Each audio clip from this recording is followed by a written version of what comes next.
My mom didn't forget me in the mountains when I was 16. She left me there.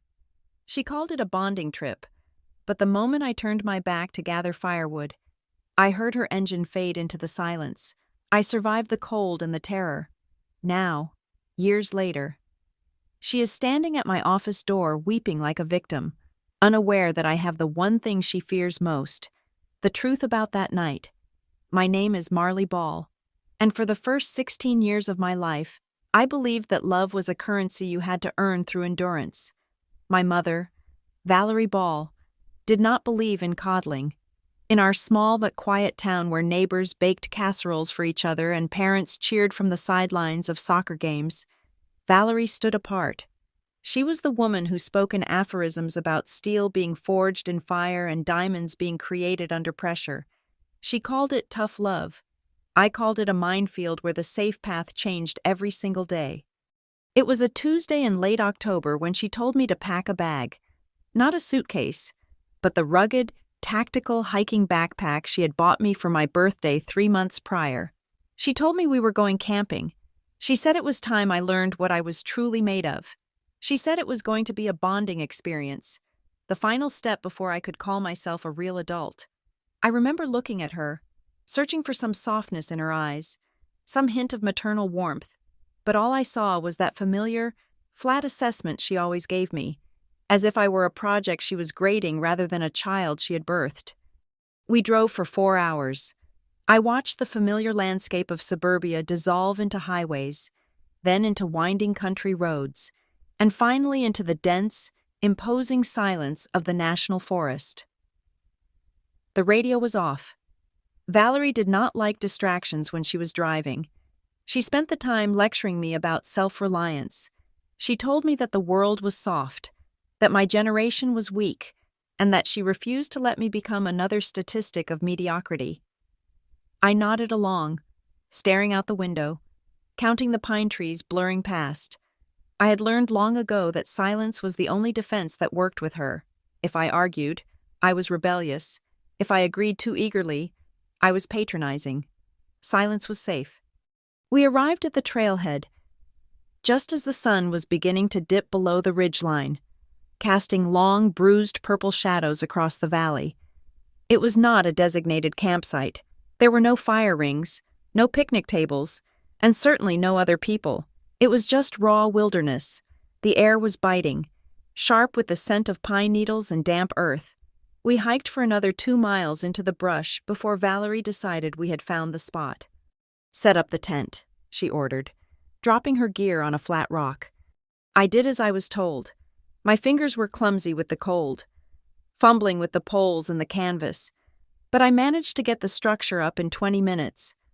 Valerie watched me the entire time, her arms crossed over her chest, not offering a single word of advice or a single finger of help. When I finished, I stood back, waiting for her approval. She just nodded once, a sharp, distinct motion. "We need firewood," she said, gesturing toward the darker, denser part of the woods to the east. "Real wood, marley, not twigs. Go find something that will burn through the night." I looked at the darkening tree line. Fear pricked at the back of my neck. Primal and instinctive, I did not want to leave the small circle of safety we had established. "Can I take the flashlight?" I asked. Her eyes narrowed. "It is not even fully dark yet. Do not be dramatic. Your eyes will adjust. Go." I swallowed my protest. I turned and walked away from the clearing, stepping carefully over roots and rocks. The woods were quiet, the kind of silence that feels heavy, like a blanket being pressed down over your ears. I walked for maybe 10 minutes, gathering fallen branches, my breath puffing out in white clouds before me. I found a good stash of dry oak near a fallen trunk and gathered as much as I could carry in my arms. The walk back felt longer. The shadows had stretched and merged into a singular darkness. I navigated by the faint silhouette of the ridge, my heart beating a steady, anxious rhythm against my ribs. I expected to see the glow of a lantern or hear the sound of Valerie unpacking our food. Instead, I heard the sound of an engine starting. I dropped the wood. The logs clattered loudly against the stones, but I did not care. I ran. I tore through the last 50 yards of brush, the branches whipping against my face, stinging my cheeks. I burst into the clearing and froze. The tent was gone. The ground where I had just staked it down was bare, save for the flattened grass. The gear was gone. And there, on the service road that I had not realized was so close to our site, was our SUV. The engine was idling, the red taillights cutting through the gloom like angry eyes. "Mom!" I screamed, the word ripping out of my throat raw and terrified. "Mom, wait!" I sprinted toward the car. I reached the passenger door just as the window rolled down. The interior light was off, so I could barely see her face, but I could see the outline of her profile. She was looking straight ahead, her hands gripping the steering wheel at 10 and 2, perfectly composed. "You are not ready, Marley," she said. Her voice was calm, terrifyingly calm. "You rely on me for everything, food, shelter, direction. You are soft." "Mom, stop," I sobbed, grabbing the door handle. It was locked. "Please, it is freezing. Please open the door." "You have your bag," she said. "Figure it out." Then she hit the gas. I did not let go immediately. I ran alongside the car for 10 or perhaps 15 feet, my fingers slipping off the cold metal handle, screaming for her to stop. But the car accelerated, kicking up gravel and dust, and then pulled away, disappearing around the bend of the logging road. I stood there in the middle of the road, my chest heaving, watching the red glow of the taillights fade until there was nothing left but the crushing, absolute darkness. I waited, for 5 minutes, then 10, then 30. I stood in the exact same spot, convinced this was just a severe version of her usual tests. She would drive down the road, wait for me to panic, and then come back to lecture me about how I had reacted. She would tell me I failed because I cried. She would tell me I should have started a fire immediately instead of chasing the car. But 30 minutes turned into an hour. The temperature dropped. The wind picked up, whistling through the pines with a mournful, hollow sound. My hands were numb. My face was wet with tears that were starting to feel like ice on my skin. She was not coming back. The realization hit me not with a bang, but with a slow, creeping horror that settled deep in my stomach. I was 16 years old. I was alone in the mountains, miles from the nearest paved road, with no cell service and no shelter. I stumbled back to where the tent had been. My backpack, the tactical one she had bought me, was leaning against the rock where she had stood watching me. It was the only thing left. I sank to my knees and ripped the zipper open, my hands shaking so badly I could barely grip the metal tab. I dumped the contents out onto the dirt, desperate to see what I had. If she had left me with nothing, I was dead. It was that simple. But as the items spilled out, the narrative shifted. There was a thermal blanket, not the cheap foil kind, but a heavy-duty wool blend. There were 3 MREs, meals ready to eat, the kind the military used. There was a water filtration straw, a high-end flint and steel fire starter, a knife with a 6-inch blade, a flashlight with extra batteries, a map of the area, laminated to protect it from the rain. I stared at the pile. This was not the kit of a girl going on a casual weekend camping trip. This was a survival kit. I picked up the map. It was detailed. Topographical lines swirling like fingerprints. A route had been highlighted in yellow marker, leading from where I was to a ranger station nearly 15 miles away across rough terrain. My tears stopped. The sobbing that had been racking my chest abruptly cut off, replaced by a cold, sharp clarity. This was not a mistake. It was not a sudden fit of rage where she abandoned me impulsively. She had packed this bag. She had bought these specific items weeks ago. She had highlighted the map. She had planned this, every second of the drive, every word about toughness, every moment she watched me struggle with the tent. It was all a prelude to this specific moment. I reached into the bag to see if there was anything else, checking the small zippered pocket on the inside lining. My fingers brushed against something hard and plastic sewn into the fabric. It felt out of place. I pulled out the knife and sliced the lining open. A small, black square device slid into my palm. A green light blinked on the side of it, pulsing steadily every 5 seconds. A GPS tracker. I stared at the blinking light, and the temperature of my blood seemed to drop 10 degrees, matching the freezing air around me. She knew exactly where I was. She was not leaving me to die. She was leaving me to perform. I looked up at the dark canopy of trees, imagining her somewhere warm, watching a dot on a screen, timing me, judging me, waiting to see if I would curl up and freeze, or if I would become the daughter she wanted. A surge of anger, hot and violent, erupted in my chest, burning away the fear. It was the purest emotion I had ever felt. She wanted a show? She wanted to see if her little experiment worked? I gripped the tracker in my fist, squeezing it until the plastic edges dug into my skin. "I am Marley Ball," I whispered to the empty forest, "and I am not going to die here." But I was not going to play her game the way she expected, either. I stood up, my legs steady now. I gathered the supplies, repacking them with precision. I wrapped the thermal blanket around my shoulders. I did not run into the woods in a panic. I did not scream for help. I sat down on the rock, turned on the flashlight, and waited. I would survive the night, but I would do it with my eyes wide open. The test had begun, but she had no idea that by leaving me here, she had just taught me the most dangerous lesson of all. I did not need her. And one day, she would regret teaching me that. The sun did not rise gently over the Blue Ridge Mountains that morning. It broke through the canopy in harsh, blinding shards of light that offered no warmth, only visibility. I had not slept, not really. I had spent the last 8 hours huddled against the rock face, the thermal blanket pulled tight around my chin, gripping the handle of the knife Valerie had so thoughtfully left me. My eyes felt gritty, sandpapered by exhaustion and dried tears, but my mind was operating on a frequency I had never tuned into before. It was a buzzing, hyper-aware frequency of survival. When the gray dawn finally illuminated the clearing, I stood up to stretch muscles that had locked into tight knots of tension. I folded the thermal blanket with mechanical precision, shoving it back into the tactical backpack.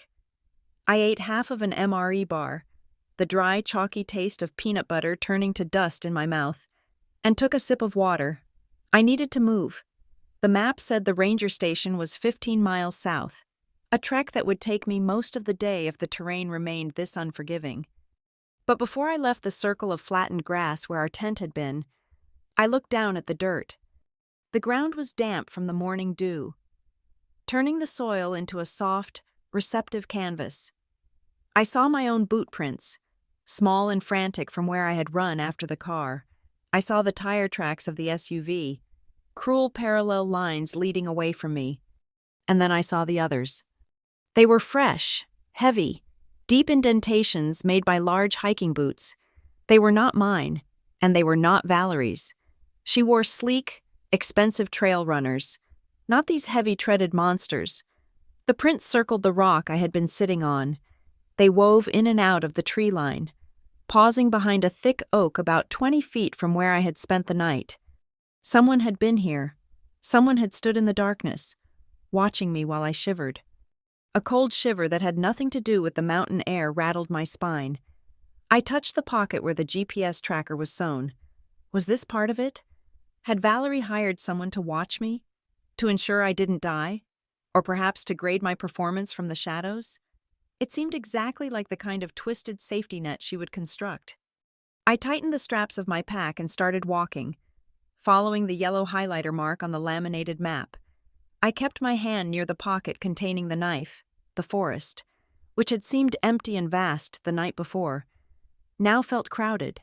Every snap of a twig sounded like a footstep. Every rustle of leaves sounded like a whisper. I had been hiking for perhaps an hour when I saw them. There were 3 of them, standing near a fork in the trail that was not marked on my map. 2 men and a woman.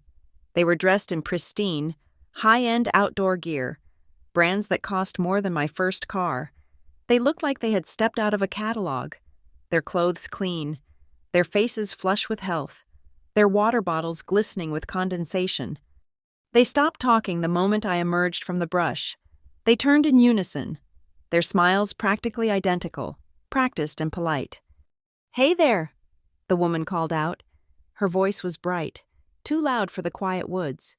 "You look like you have had a rough start to the morning." I stopped 10 feet away from them. I did not smile back. I kept my posture rigid. "Just hiking," I said, my voice raspy. One of the men, the taller one with a buzz cut and eyes that seemed to scan me from head to toe in a single second, took a step forward. He hooked his thumbs into the straps of his pack. "That is a heavy load for a girl your size. You out here solo?" "My mother is meeting me up ahead." I lied. It was a reflex. The man tilted his head, his smile not wavering, but his eyes stayed flat. "Are you sure about that, Marley?" The sound of my name hit me like a physical blow. The air left my lungs. I had not introduced myself.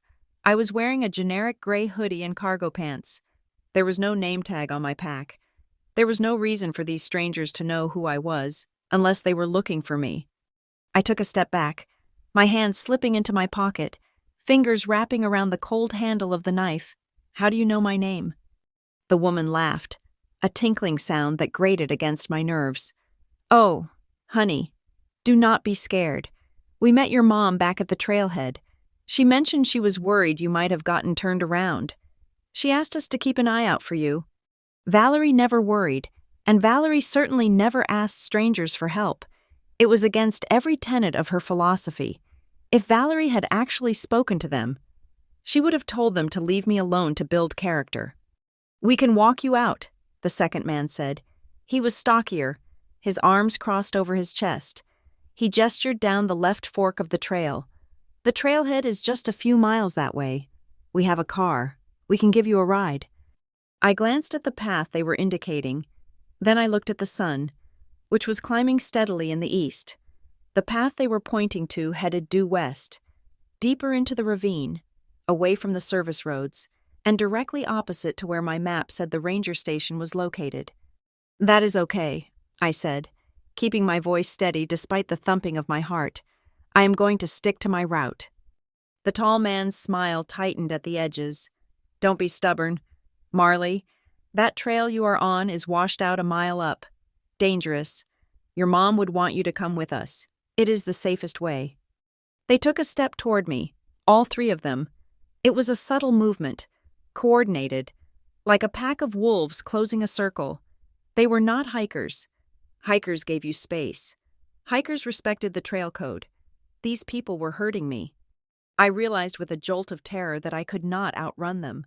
I was 16, exhausted, and carrying a 20-pound pack. They were adults, fit and fresh. If I ran, they would catch me in 30 seconds. "I need a minute," I said, dropping my pack to the ground and feigning a stumble.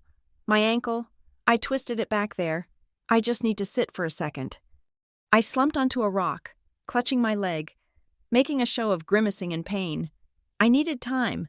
I needed a variable to change. The woman sighed, an impatient sound that broke her friendly facade. "We do not have all day. Sweetie, let's go. We can carry your pack." She reached for me. Her hand was outstretched, not to help, but to grab. Her fingernails were manicured, painted a sharp crimson red. Then, the sound of an engine cut through the tension. It was a low rumble, growing louder, accompanied by the crunch of heavy tires on gravel. We were close to a fire service road.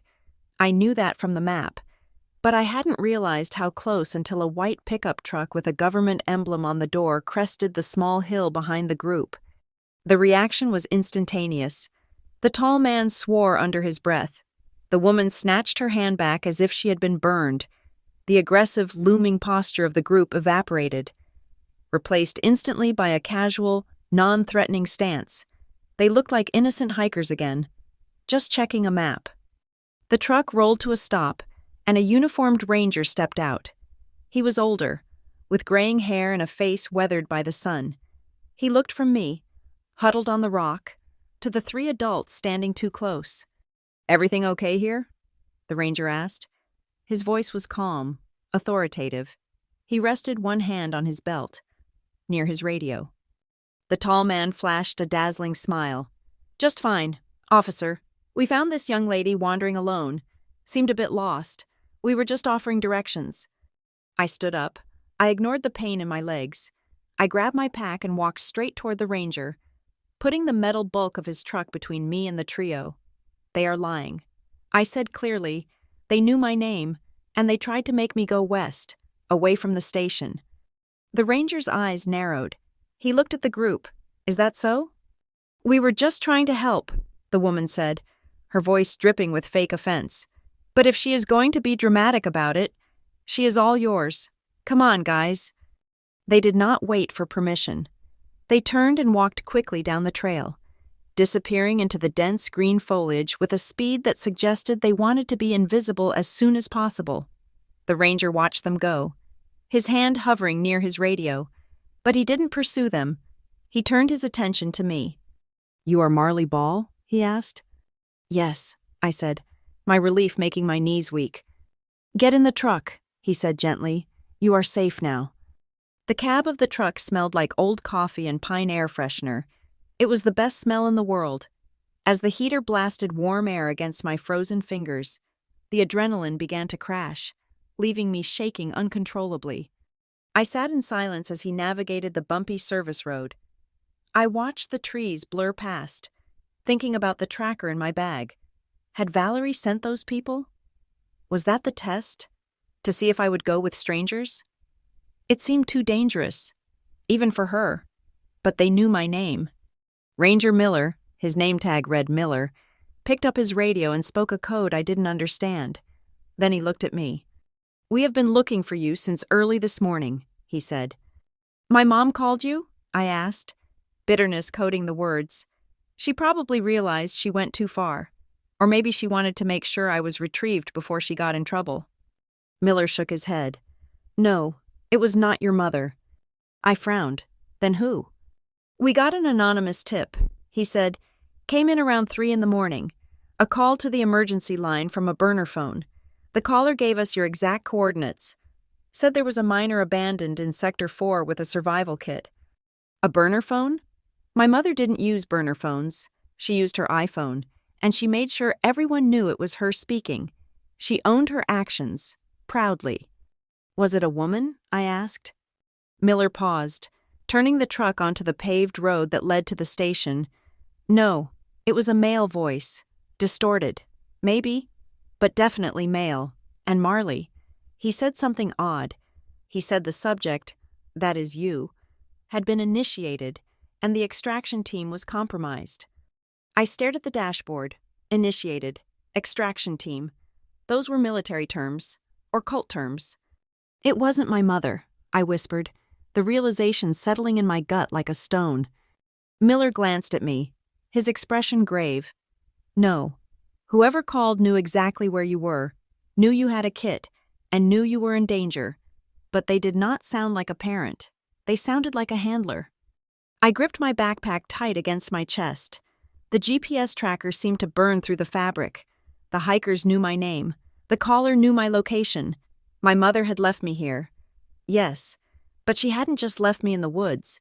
She had dropped me into something else entirely. Something with players and rules I didn't understand. We pulled up to the ranger station, a sturdy log building with an American flag snapping in the wind. Safe. I was supposed to be safe now. But as I stepped out of the truck, I looked back at the tree line. Dark and impenetrable, I knew, with a certainty that chilled my blood, that the test wasn't over. It had just changed venues, and whoever had watched me sleep last night was not done with me yet. The sliding glass doors of the ranger station did not just open. They parted like a curtain rising on the second act of a play I did not know I was auditioning for. I was sitting on a hard plastic chair in the lobby, a mug of lukewarm cocoa in my hands, watched over by a female administrative assistant who looked at me with a mixture of pity and curiosity. Ranger Miller was behind the front desk, on the phone, likely trying to trace the burner number that had saved or exposed me. When the silver sedan pulled into the gravel lot, my stomach didn't flutter. It dropped like a stone down a well. It was my father's car. I stood up, the blanket slipping from my shoulders, a naive, childish part of me expected my father to burst through the doors, red-faced and furious, demanding to know who had hurt his little girl. I expected my mother to be in handcuffs, or at least hanging her head in shame. I expected the truth to matter because I was sitting in a building dedicated to law and order. But when the doors slid open, it was Valerie who walked in first. She looked frantic. Her hair, usually lacquered into a perfect, immovable helmet, was slightly mussed. Her eyes were red-rimmed. She was wearing a thick cardigan I had never seen before, wrapping it around herself as if she were the one who had spent the night shivering against a rock. My father, Richard, trailed behind her. His shoulders slumped, his gaze fixed firmly on the linoleum floor. "Marley!" Valerie cried out. It was a performance worthy of an Academy Award. She rushed toward me, her arms open, but she didn't hug me. She grabbed my shoulders, her fingers digging into my flesh with a grip that was less an embrace and more a restraint. "Oh, thank God. You foolish, foolish girl." I stiffened, pulling back. "What?" Ranger Miller stepped out from behind the desk, his presence imposing. "Mrs. Ball?" Valerie turned to him, wiping a tear from her cheek with a trembling hand. "Yes, I am her mother. Thank you so much for finding her. We have been out of our minds with worry. When she ran off into the woods, I thought I would never see her again." The air left the room. I stared at her, my mouth opening and closing like a fish on a hook. "She ran off?" Miller repeated, his brow furrowing. He looked at me, then back at her. "Ma'am, your daughter stated she was abandoned. She had a survival kit. She was 15 miles from the trailhead." Valerie let out a sharp, incredulous laugh, shaking her head. "Abandoned? Oh, officer, is that what she told you?" She turned her eyes back to me, and for a second, the sorrow vanished, replaced by a cold, glittering warning. Marley has been going through a phase, a very difficult, rebellious phase. I took her camping to try and reconnect, to get her away from her phone and her influences. We got into an argument about discipline. I turned my back to set up the tent, and when I looked around, she was gone. She took the pack and just vanished. "That is a lie," I shouted, the volume of my own voice startling me. "You left me. You drove away. I chased the car." Valerie's face crumbled into fresh misery. She looked at my father. "Richard, tell him how long I drove around looking for her. I was screaming her name for hours." I looked at my dad. He was a tall man, broad-shouldered, a man who worked in insurance and played golf on Sundays. He was the man who taught me how to ride a bike. Surely he knew that his wife was capable of cruelty, even if he pretended not to see it. "Dad," I pleaded. "Dad, she left me there. She told me to figure it out." My father looked up then. He met my eyes for a fraction of a second, and in that moment, I saw something that hurt worse than the cold mountain air. I saw fear. He was terrified of her. He was terrified of the scene. He was terrified of the truth disrupting his comfortable, quiet life. "Marley," he said, his voice thick with fatigue. Just stop. We are all tired. Your mother has been crying all night. Let's just go home." "But why didn't you call the police?" Ranger Miller asked, his voice hardening. "If your minor daughter ran off into a national forest at night with temperatures dropping near freezing, why is there no missing persons report on file?" Valerie didn't miss a beat, because I know my daughter. "Officer, she does this for attention. If I had called the police, it would have been a circus. Sirens, helicopters. I didn't want to embarrass her or ruin her record. I knew she would get hungry and come back to the car eventually. I waited at the trailhead until dawn. It was a masterclass in manipulation. She had taken the reality, my survival, my terror, and twisted it until I was the villain, the bratty teenager pulling a stunt, and she was the long-suffering mother trying to protect her child's reputation. Miller looked at the burner phone sitting on his desk, then at the tactical backpack at my feet. He didn't believe her. I could see it in his eyes. He knew something was wrong, but he was a forest ranger, not a social worker, and he had no physical evidence of abuse. I wasn't beaten. I wasn't malnourished. I was just a girl saying one thing while two respectable adults said another. He picked up a clipboard. "I need to file a report on the incident," he said slowly. Valerie waved a hand dismissively. "Is that necessary?" "It was just a family misunderstanding. We are all safe now. We will handle this at home." I wanted to scream about the hikers. I wanted to scream about the anonymous tip. I wanted to tell Miller that she wasn't just lying. She was covering up a conspiracy. But I looked at my father's defeated posture, and I looked at the steel behind Valerie's teary eyes, and I realized that anything I said right now would just prove her point. I would look hysterical. I would look unstable. "I am ready to go," I said quietly. Miller looked at me, disappointed. "You are sure?" "Marley?" "I am sure." The walk to the car felt like a funeral procession. I climbed into the back seat, the smell of leather and vanilla air freshener making me nauseous. The moment the doors closed, sealing us in, the atmosphere changed. The weeping mother vanished. Valerie checked her makeup in the rearview mirror, wiping away the smudge of mascara with a precise finger. "That was sloppy." "Marley," she said, starting the engine, "getting the Rangers involved? Really? You could have ruined your father's reputation in this town." I stared at the back of her head. "You left me to die." "You were never going to die," she snapped, backing out of the parking space. "I was monitoring you the whole time." I reached into my pocket and pulled out the black plastic GPS tracker. I held it up. "You mean this?" My father flinched as if I had pulled out a gun.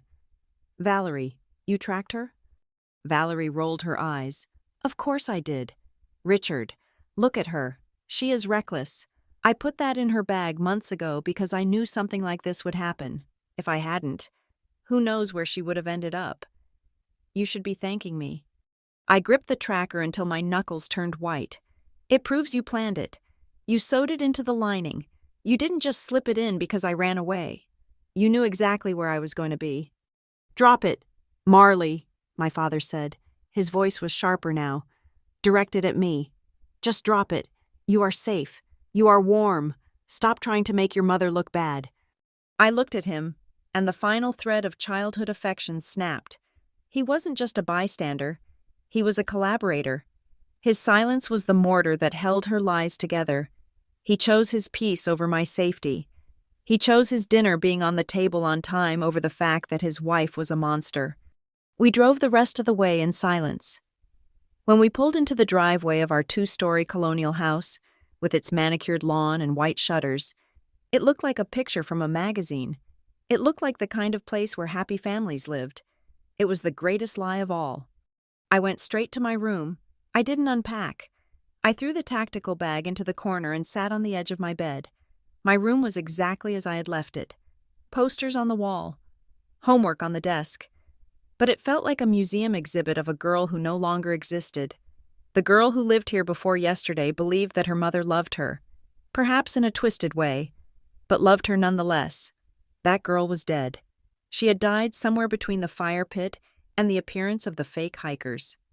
The door creaked open. I didn't look up. I knew who it was.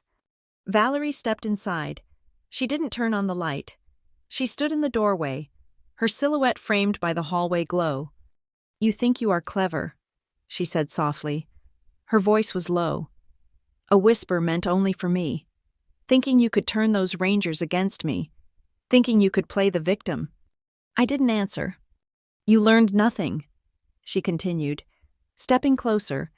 "I gave you a chance to prove you were strong, to prove you were worthy of being my daughter. And what did you do? You cried. You limped. You let a man in a uniform rescue you like a damsel. It was pathetic." I looked at her then. I looked her right in the eyes. Who were those people in the woods? Mom? Who called the ranger station? Her face went blank. A flicker of something, uncertainty, crossed her features, but it was gone in an instant. "I don't know what you're talking about. You were hallucinating from the cold."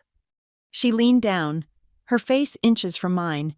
I could smell her perfume, a floral scent that used to comfort me but now smelled like formaldehyde. "Listen to me closely. Marley, you will not speak of this again. You will not tell your friends. You will not tell your teachers. If anyone asks, you got lost while hiking and we found you. If you try to tell anyone otherwise, well, you saw how easily I can make the world disappear around you. You saw how little your father did to stop it. You have nowhere to go." She straightened up and smoothed her cardigan. "Dinner is at 6. Wash your face. You look terrible." She closed the door. I sat there for a long time, listening to the sounds of the house. I heard the television turn on downstairs. I heard the clatter of pots and pans. Normal sounds, horrifying sounds. I reached under my mattress and pulled out a spiral-bound notebook I used for school. I grabbed a pen. My hands were shaking, but not from cold this time. They were shaking from rage. I opened the notebook to the first blank page. I wrote the date at the top. October 24th. My mother left me in the Blue Ridge Mountains. She lied to the police. My father watched her do it. I wrote down everything. I wrote about the hikers, the map, the burner phone tip, the look on Miller's face, the tracker, the specific words she used in the car. I realized then that she was right about one thing. I had nowhere to go. Not yet. I was 16 with no money, and no one who would believe me over the pillar of the community that was Valerie Ball. But I had time. She thought she had broken me. She thought she had scared me into submission. But she had made a miscalculation. She had shown me the machinery behind the curtain. She had shown me that she wasn't just a strict mother, but a strategist. And by doing that, she had given me the blueprint for how to defeat her. I wasn't her daughter anymore. I was a spy in enemy territory. And I would not leave this house until I had burned it down, brick by brick, with the truth she was so desperate to hide. I hid the notebook deep inside my pillowcase. Then I stood up, walked to the bathroom, and washed the dirt from my face. When I looked in the mirror, the eyes staring back were older, harder. I went downstairs for dinner. I sat at my place. I ate the roast chicken she had prepared. I said please and thank you. The war had started, and I was going to win. I left my childhood home exactly 45 minutes after I turned 18. I did not leave a note. I did not pack a tactical bag this time. Instead, I packed 2 suitcases with clothes I had bought with my own money, earned from shelving books at the library and scrubbing floors at the local diner. I had $2,300 stashed in a hollowed-out biology textbook, a sum I had accumulated in secret, terrified that if Valerie found it, she would charge me retroactive rent to teach me about fiscal responsibility. My father was asleep in his recliner when I walked out the front door. The television was casting a blue flicker over his face, the face of a man who had chosen comfort over his own child. I did not wake him. I did not feel a pang of sadness or urge to hug him goodbye. I felt nothing but the cool, clinical precision of executing a plan that had been 2 years in the making. I walked to the bus station, bought a one-way ticket to Chicago, and never looked back. For the next 6 years, I built a fortress around my life. Chicago was loud, dirty, and aggressively indifferent, which made it perfect. I loved the anonymity of the city. In a town of 3 million people, nobody cared who your mother was or what happened to you in the woods. I enrolled in community college, taking night classes while working as a receptionist at a mid-sized logistics firm. I worked hard. I was efficient. I was the employee who never complained, never called in sick, and never let anyone get too close. My apartment was a studio on the 4th floor of a walk-up in a neighborhood that was just starting to gentrify. It was small, but it was mine. The door had 3 locks. I paid for them myself. I cut the cord with my family completely. I changed my phone number the day I arrived in the city. I did not have social media. When letters arrived at my old address, I assumed they were thrown out or burned. I did not care. I was a ghost to them, and that silence was the only luxury I could afford. But silence does not mean peace. I spent a significant portion of my paycheck on therapy. My therapist, a woman named Dr. Evans, who wore thick glasses and had an unnerving ability to see through my deflections, told me I had complex post-traumatic stress disorder. We spent hours dissecting the concept of hypervigilance. She asked me why I always sat facing the exit in restaurants. She asked me why I checked the closets in my apartment every time I came home, even though I lived alone. It is because you are waiting for the other shoe to drop. Marley. She told me during one rainy session in November, "You are safe now. You have to convince your nervous system of that." I wanted to believe her. I really did. I learned to breathe through the panic attacks. I learned to date, tentatively, though I usually ended things the moment a man showed a hint of controlling behavior. I was building a life that looked normal from the outside. I was promoted to office manager. I had a 401k. I had a favorite coffee shop. But I still kept the notebook. It was locked in a fireproof safe at the bottom of my closet, hidden under a stack of winter sweaters. It was the same spiral-bound notebook I had started the night I came back from the mountains. Over the last 2 years, I lived in that house. I had filled it with dates, times, and transcripts of conversations. I recorded every gaslighting attempt, every passive-aggressive threat, every inconsistency in Valerie's stories. Sometimes, late at night, when the wind howled off Lake Michigan and rattled my window panes, I would take the notebook out and read it. I needed to see the ink on the paper. I needed to remind myself that I had not made it up, that I was not the crazy, rebellious daughter Valerie told everyone I was. The notebook was my anchor to reality. It was proof that the monster existed, even if she was hundreds of miles away. By the time I turned 24, I had almost convinced myself that I was free. The nightmares came less frequently. I had stopped scanning crowds for her face. I began to believe that Valerie had simply moved on, found a new project, or decided that I was a lost cause not worth the effort of retrieving. I was naive. It was a Tuesday in April. The office was buzzing with the usual mid-morning chaos. Phones were ringing, the printer was jamming, and I was coordinating a lunch delivery for a client meeting. I was standing at the front desk, signing for a package, when the elevator doors dinged open. I did not look up immediately. I was focused on the courier's tablet, scribbling my signature. "Excuse me," a voice said. My pen stopped moving. The blood in my veins turned to slush. I knew that voice. It was a voice that could sound like velvet or broken glass. Depending on what it needed from you, it was the voice that had told me to find firewood. It was the voice that had told me I was soft. I looked up slowly. Valerie stood in the reception area. She looked older. There were streaks of gray in her hair that she hadn't dyed, and lines around her mouth that hadn't been there 6 years ago. She was wearing a beige trench coat that looked slightly too big for her, making her appear frail. For a second, the office sounds, the typing, the low hum of conversation, the traffic outside, dropped away. It was just me and her, locked in a silent vacuum of recognition. Then she shattered it. "Marley!" she screamed.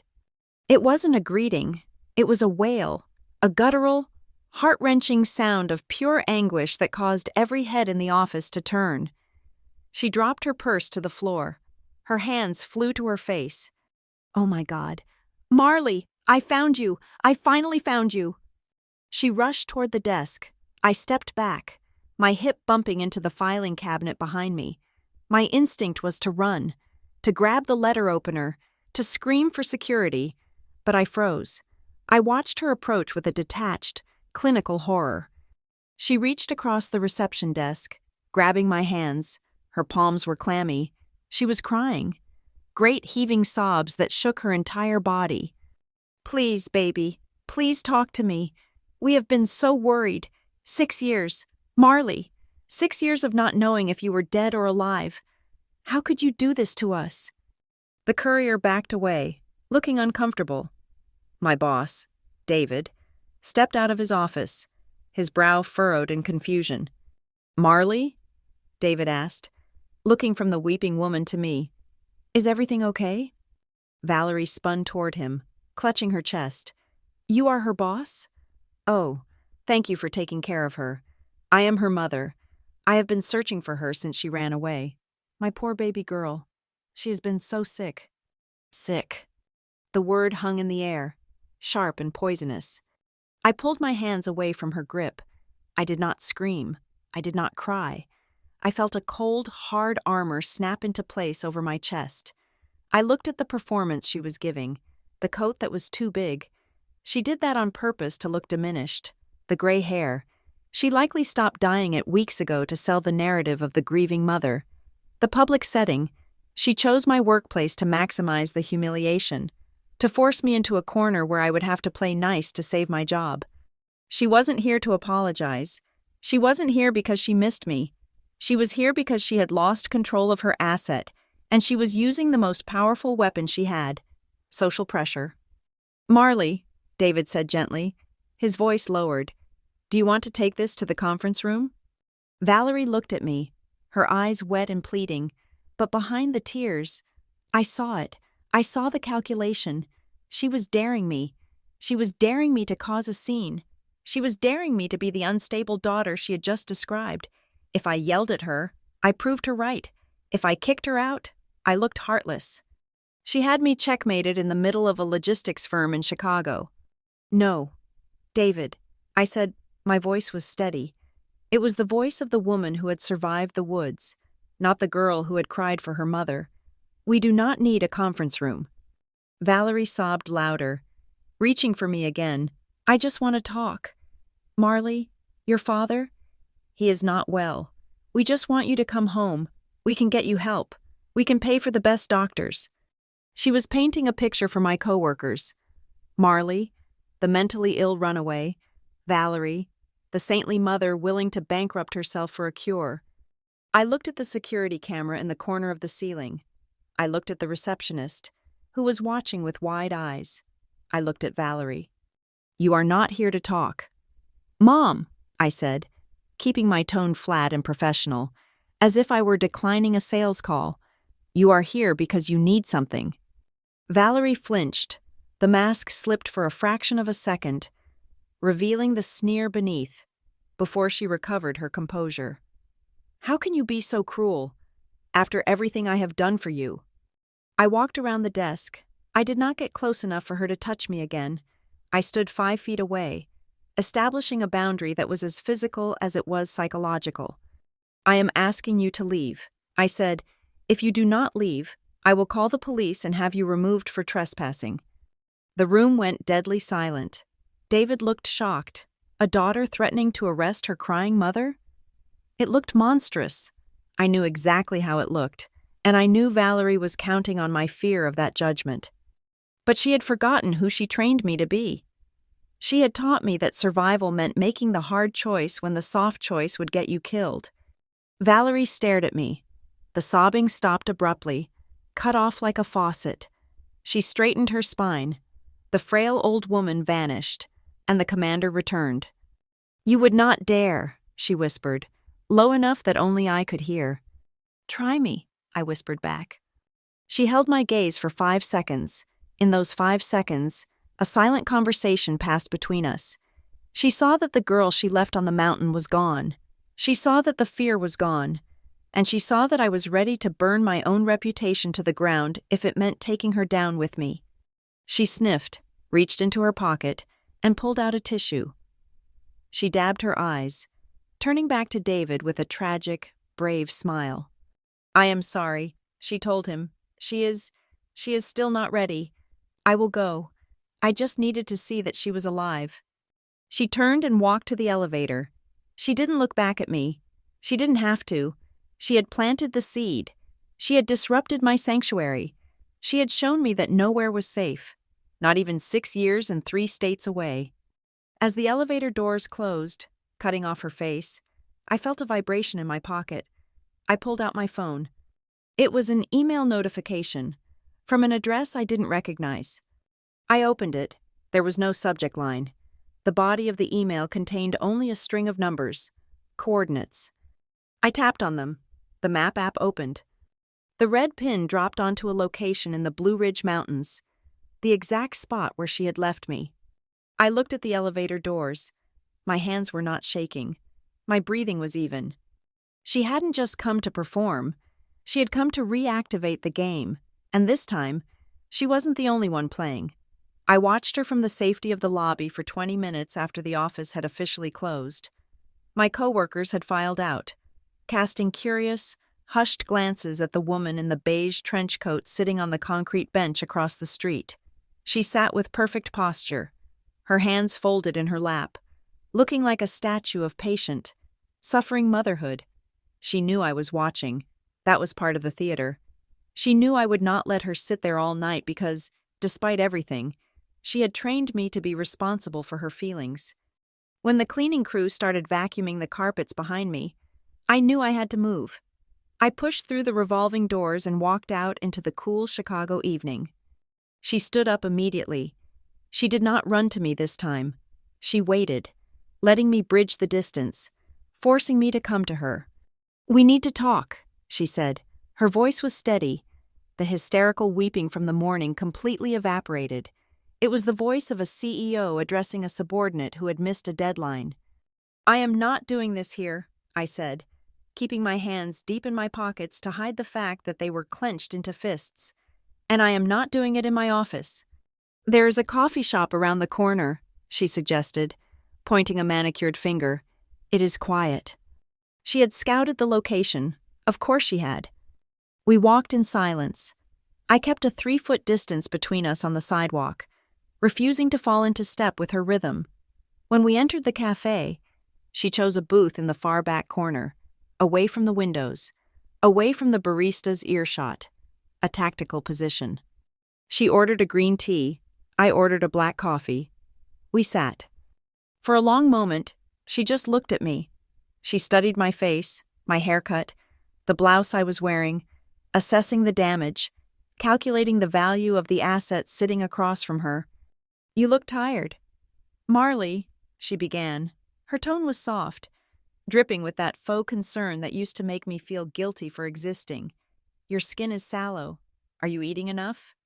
"Stop it," I said. I set my coffee down on the table with a thud that made the liquid slosh over the rim. "Do not play the concerned mother. You lost that right when you left me on a service road with a survival knife and a map." Valerie sighed. A long, tragic exhalation. She picked up a sugar packet and began to smooth it out on the table, over and over again. "You hold on to things," she said, shaking her head. "You always have. You take one moment, one mistake, and you build an entire fortress of resentment around it. Do you have any idea what the last 6 years have been like for me? For your father?" I stared at her. "One mistake?" The silence. "Marley," she continued, her eyes welling up with fresh, commanded tears. "Waking up every day not knowing if you were dead in a ditch, walking past your empty room, having to tell the neighbors that you were studying abroad just to save face because the truth, that my daughter abandoned us, was too shameful to speak. I have aged 10 years in the last 6. My blood pressure is through the roof. I am on medication for anxiety." She leaned forward, dropping her voice to a conspiratorial whisper. "I did it for you. Everything I ever did was to make you strong. And look at you. You are independent. You are successful. You survived. Doesn't that prove I was right?" I felt a laugh bubbling up in my throat, bitter and acidic. It was the logic of a madman. She was taking credit for my survival despite the fact that she was the predator I had survived. "I want to know about the tracker," I said, cutting through her narrative. Valerie blinked. "The tracker?" "The GPS tracker you sewed into the lining of the tactical bag, the one you used to watch me while I froze. And I want to know about the burner phone tip to the Rangers." She waved her hand dismissively, as if swatting away a fly. "Details. You are obsessing over technicalities. I was ensuring your safety. That is what a mother does. A mother does not hire a team of fake hikers to herd her daughter into the woods." I said. The words tasted like ash. I knew they were not hikers. "Mom, they knew my name." Valerie froze. Her hand stopped smoothing the sugar packet. Her eyes hardened, the sorrow vanishing instantly to reveal the sharp, calculating intelligence underneath. "You have a very active imagination," she said coldly. "Perhaps that is why you ran away. You always did have trouble distinguishing reality from your little dramas." There it was, the gaslighting, the pivot. If I pressed her, she would call me crazy. If I showed anger, she would call me unstable. I leaned back, crossing my arms. "Why are you here, Valerie? And do not tell me it is because you missed me. You found me. You know where I work. You could have sent a letter. You could have called. But you came to my office and made a scene. You wanted to destabilize me. Why? Valerie took a sip of her tea. She set the cup down precisely in the center of the coaster. We are in financial trouble, she said. The shift was so abrupt it gave me whiplash. Your father's business took a hit after you left, she said, her voice turning brisk and businesslike. The community talked. People do not like to buy insurance from a man who cannot even keep his own family together. We lost clients. Then the housing market dipped. We are leveraged. Marley, heavily. I looked at her, waiting, and there are opportunities, she said, choosing the word carefully. There are accounts that were set up for you, trusts, educational funds, things that require signatures, things that require you to be physically present to access. I frowned. We were never rich, middle class, yes, but trusts? Grandmother's inheritance. She lied. I knew she was lying because her left eyelid twitched, a tell she had never been able to train out of herself. It matured when you turned 21, but because you were gone, the funds have been frozen. We need that money. Marley, it is a significant amount, enough to save the house, enough to help us. I watched her face, and the pieces began to click into place. Not the lie about the grandmother. My grandmother died penniless, but the underlying truth. She needed me. She needed my physical presence. She needed my signature. Why?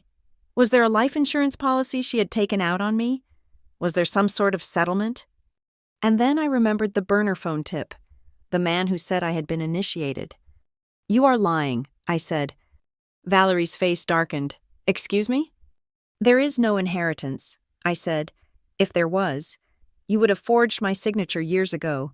You are not here for money I own. You are here because you sold something, or you sold me. Valerie slammed her hand down on the table. The teacup rattled. How dare you, she hissed. Her voice was low, venomous. After I clothed you, fed you, pushed you to be better, you ungrateful little brat, you think you are so smart with your city job and your cheap suit? You are nothing without me. You are a project I built. I stood up. The movement was sudden enough that she flinched back. I am done, I said. I pulled a $20 bill from my purse and threw it on the table. That is for the tea. Here is the deal. Valerie, you are going to leave Chicago. You are going to go back to whatever hole you crawled out of. If you ever come to my office again, if you ever contact my boss, if I see your face within 500 feet of my apartment, I will file a restraining order. I have the notebook, Mom. Valerie stared at me. What notebook? The one I wrote everything in. I lied. I didn't have it on me. But she didn't know that. Every conversation, every threat, the tracker, the map, I have it all. And I will send copies to every neighbor, every client, and every news station in your zip code. Valerie stood up slowly. She was not intimidated. She looked amused. She picked up her purse and slung it over her shoulder. She stepped close to me, invading my personal space, smelling of lavender and malice. You think a notebook scares me? She whispered. You think you understand the game we are playing? She reached out and smoothed the collar of my shirt. I flinched, but I stood my ground. You can get your restraining order. Marley, you can run to the police, but you are asking the wrong questions. You are asking why I left you in the woods. You should be asking who was watching the cameras. She smiled, a thin, bloodless curve of her lips. Check your email, sweetheart. Then she turned and walked out of the coffee shop, the trench coat billowing behind her like a cape. I stood there for a long time, staring at the empty door. The barista asked me if I was okay, but I couldn't hear him over the roaring in my ears. Who was watching the cameras? I walked home in a daze. The city, usually my sanctuary, felt like a cage. Every car that passed seemed to slow down. Every person on their phone seemed to be reporting my location. Paranoia. The old friend I thought I had evicted moved back in with a vengeance. I locked the 3 locks on my apartment door. I checked the closets. I checked the shower. Then I sat down at my small kitchen table and opened my laptop. My hands hovered over the keyboard. I didn't want to look. I wanted to close the computer, pack a bag, and run to Canada. But running was what the 16-year-old Marley would have done. The 24-year-old Marley had to know. I opened my inbox. There was a new email. It had arrived at 7 o'clock, exactly when I was sitting in the coffee shop with Valerie. The sender was a string of random alphanumeric characters. The subject line was blank. I clicked it. There was no text, just a single attachment, a video file. I plugged in my headphones. I took a deep breath. I pressed play. The video was grainy, shot in night vision. The eerie green tint made everything look underwater. It showed a figure sleeping curled up against a rock. A girl. Me. The angle was high. Looking down, it was shot from a tree. I watched myself toss and turn in the thermal blanket. I watched the 16-year-old me shiver. Then, a voiceover cut in. It wasn't my mother's voice. It was a man's voice. Clinical. Detached. Subject M4. 0300 hours. Heart rate elevated to 110. Cortisol levels estimated at peak. Subject demonstrates high resource guarding. No vocalization of distress. Resilience score. 8 out of 10. The camera zoomed in on my sleeping face. Phase 1 complete, the voice said. Initiate extraction protocol. The buyer is interested. The video cut to black.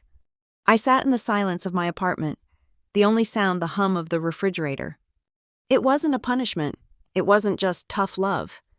It was an audition. My mother hadn't just left me in the woods to teach me a lesson. She had put me on a stage, and someone, somewhere, had paid to watch. I closed the laptop. I walked to the bathroom and threw up. When I washed my face, I looked at myself in the mirror.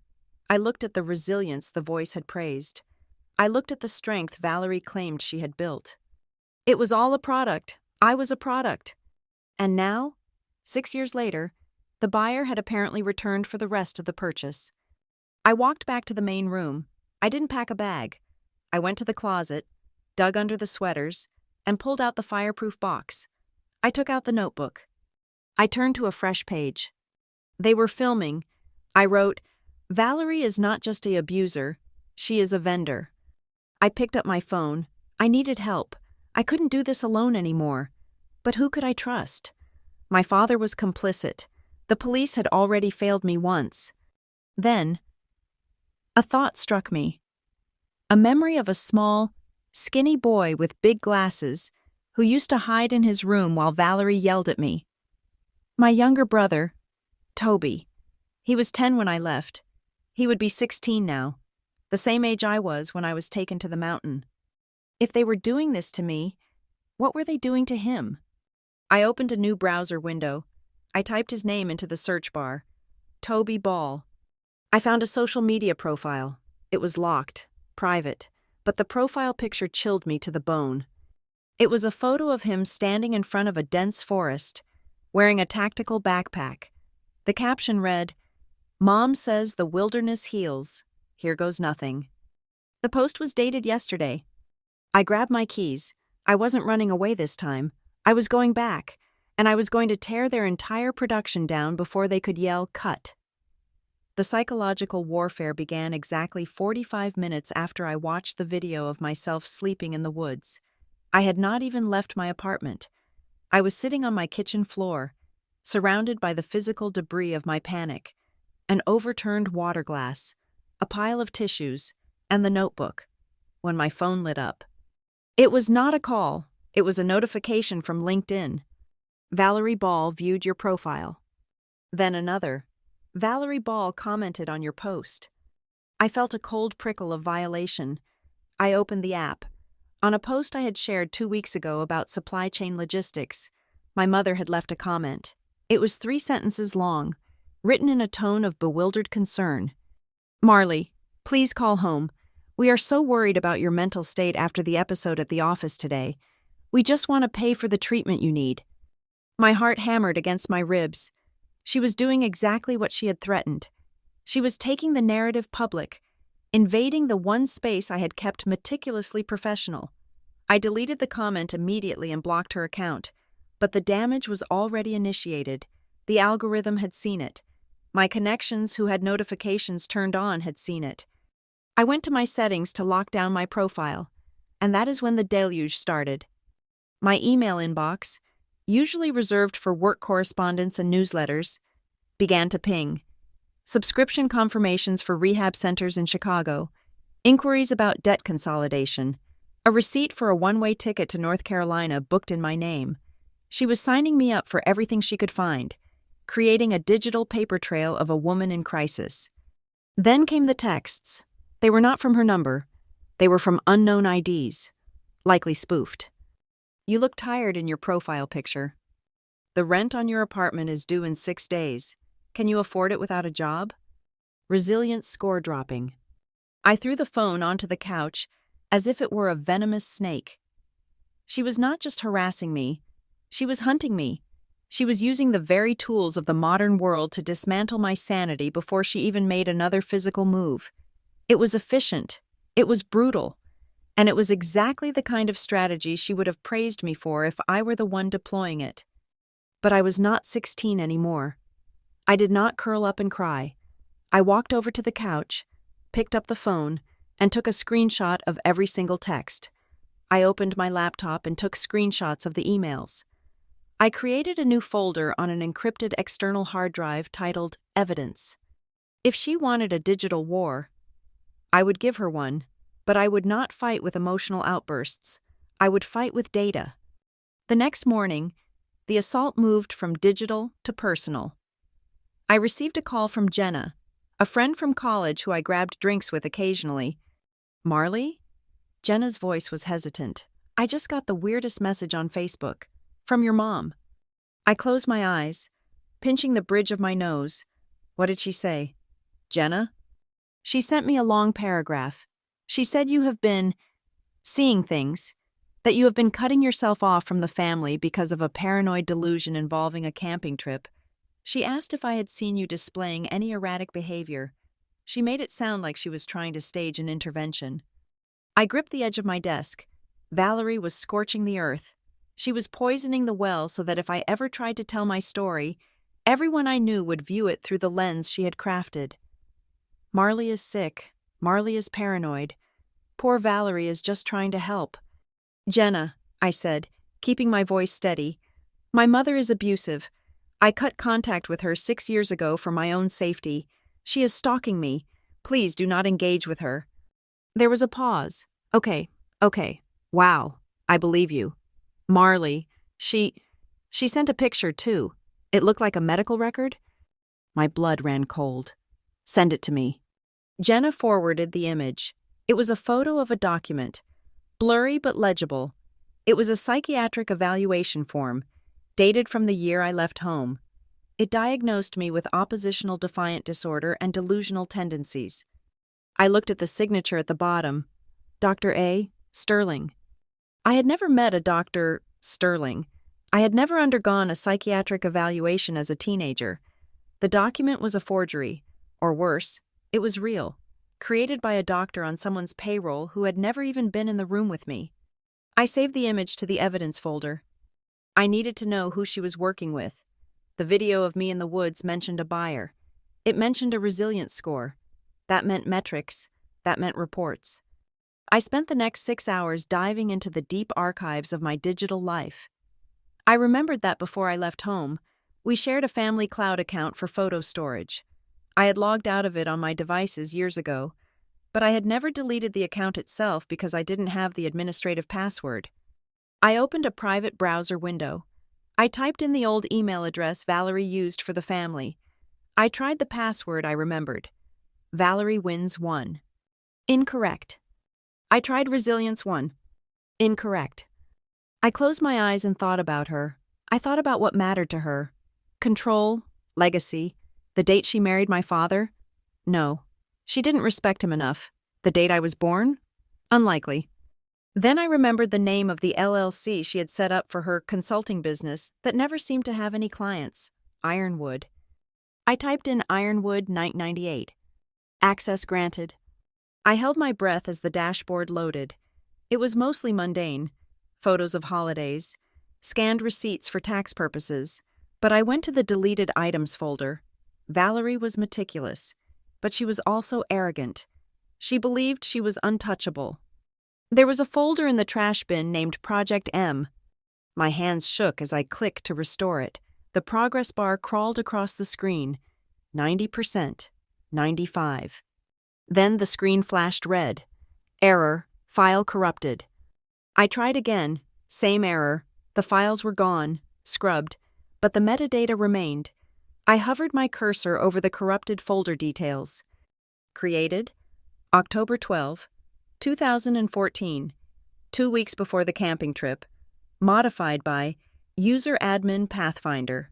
Location tag, Larkspur Behavioral Solutions, Virginia.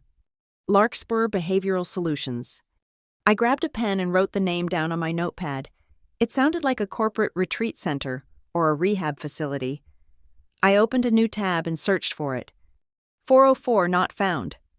The website was down, but the cached version on a search archive existed. I pulled it up. It was a sleek, minimalist homepage. Stock photos of teenagers climbing rock walls, sitting in circles in beautiful forests, looking determined. The slogan scrolled across the banner. Forging tomorrow's leaders through primitive resilience. I scrolled down to the partners section. There were logos for private military contractors, security firms, and a few exclusive boarding schools. I felt sick. It was not just a cult, it was a pipeline. They took kids, broke them down in the wild, filmed the results, and sold the data, or the kids themselves, to organizations looking for resilient recruits. My mother had not just taken me camping, she had taken me to a casting call for child soldiers or corporate spies. I sat back, the room spinning slightly. I thought about the days leading up to the trip. I had been so focused on my own dread that I had missed the signs. I remembered a dinner 2 weeks before we left. Valerie had brought a guest, a man in a suit, silver hair, very polite. She introduced him as a financial planner. He hadn't asked about my grades. He had asked about my sports. He asked if I was afraid of the dark. He asked if I could keep a secret. I had answered yes to the last one, thinking it was a game. Valerie had watched me the entire meal, her eyes shining with that terrifying pride. She wasn't proud of me. She was proud of her product demonstration. The man, I needed to remember his name, Mr. Gray? Mr. Graves? My phone buzzed again, breaking my trance. I flinched, expecting another threat from Valerie. But the name on the screen made my breath hitch. Toby. My brother. I hadn't spoken to him since I left. He was 10 then. He was 16 now. I swiped the message open. Marley, is this still your number? I found it on an old emergency contact form in the kitchen drawer. My thumbs flew across the keyboard. Yes, it is me. Toby, are you okay? 3 dots danced on the screen, then stopped, then danced again. I saw the comment on LinkedIn before you deleted it. I saw what she is posting on Facebook. Everyone thinks you are having a breakdown. I am not, I typed furiously. She is lying. Toby, listen to me. You are in danger. I know, he replied. I stared at the screen. He knew? What do you mean? I asked. Mom is scared. Marley, Toby wrote. I have never seen her like this. She is not sleeping. She is shredding papers in the home office at 3 a.m. She keeps talking on the phone to someone named the director. She keeps saying, I can fix it, and the asset is still viable. Asset. She was talking about me, or maybe she was talking about him. Toby, I typed, did she take you camping? The response took a long time, a full 2 minutes. Last weekend, he wrote, she took me to the Smokies. She left me there for 2 nights. She said it was a rite of passage. I felt like I had been punched in the gut. She had done it again, the exact same pattern, the exact same age. Did you see anyone else there? I asked. Hikers who knew your name? Yeah, Toby replied. 2 guys. They tried to get me to go off trail. I ran away. He had passed the test too, or maybe he had failed it by running. I didn't know the criteria of their twisted game. She is planning something else, Toby added. I heard her on the phone last night. She said, "If Marley does not come in from the cold, we activate the contingency." Then she looked right at my door. "Toby, get out of the house." I typed, "Pack a bag. Go to a friend's house. Do not tell her where you are going." "I can't," he wrote. "She took my car keys. She installed cameras in the hallway. I am texting you from the bathroom. Marley. She has a flight booked for me on Friday. To Utah. One way." Utah, the capital of the troubled teen industry. Wilderness therapy camps where kids disappeared for months and came back broken. Or didn't come back at all. "You are not going to Utah." I wrote, "I am coming to get you." "Don't," he replied. "That is what she wants. She wants you to come back. If you show up here, they will trap you. She has security parked down the street." I looked at the notepad where I had written Larkspur Behavioral Solutions. I looked at the evidence folder. Valerie was scared because I had the potential to expose the whole operation. The director was pressuring her. She was shredding documents to cover her tracks. She was shipping Toby off to Utah to secure her next asset, or perhaps to punish him for her own failures. I couldn't go to the police. They would see a concerned mother sending a troubled teen to a licensed therapy camp. They would see a daughter with a history of mental instability trying to interfere. The paperwork was likely ironclad. I had to beat her at her own game. She used surveillance. I would use exposure. She used fear. I would use truth. "Toby," I typed, "do not get on that plane. Stall. Fake a sickness. Break a window. Do whatever you have to do to stay in that house until tomorrow night. Can you do that?" "I think so," he replied. "What are you going to do?" "I am going to change the narrative."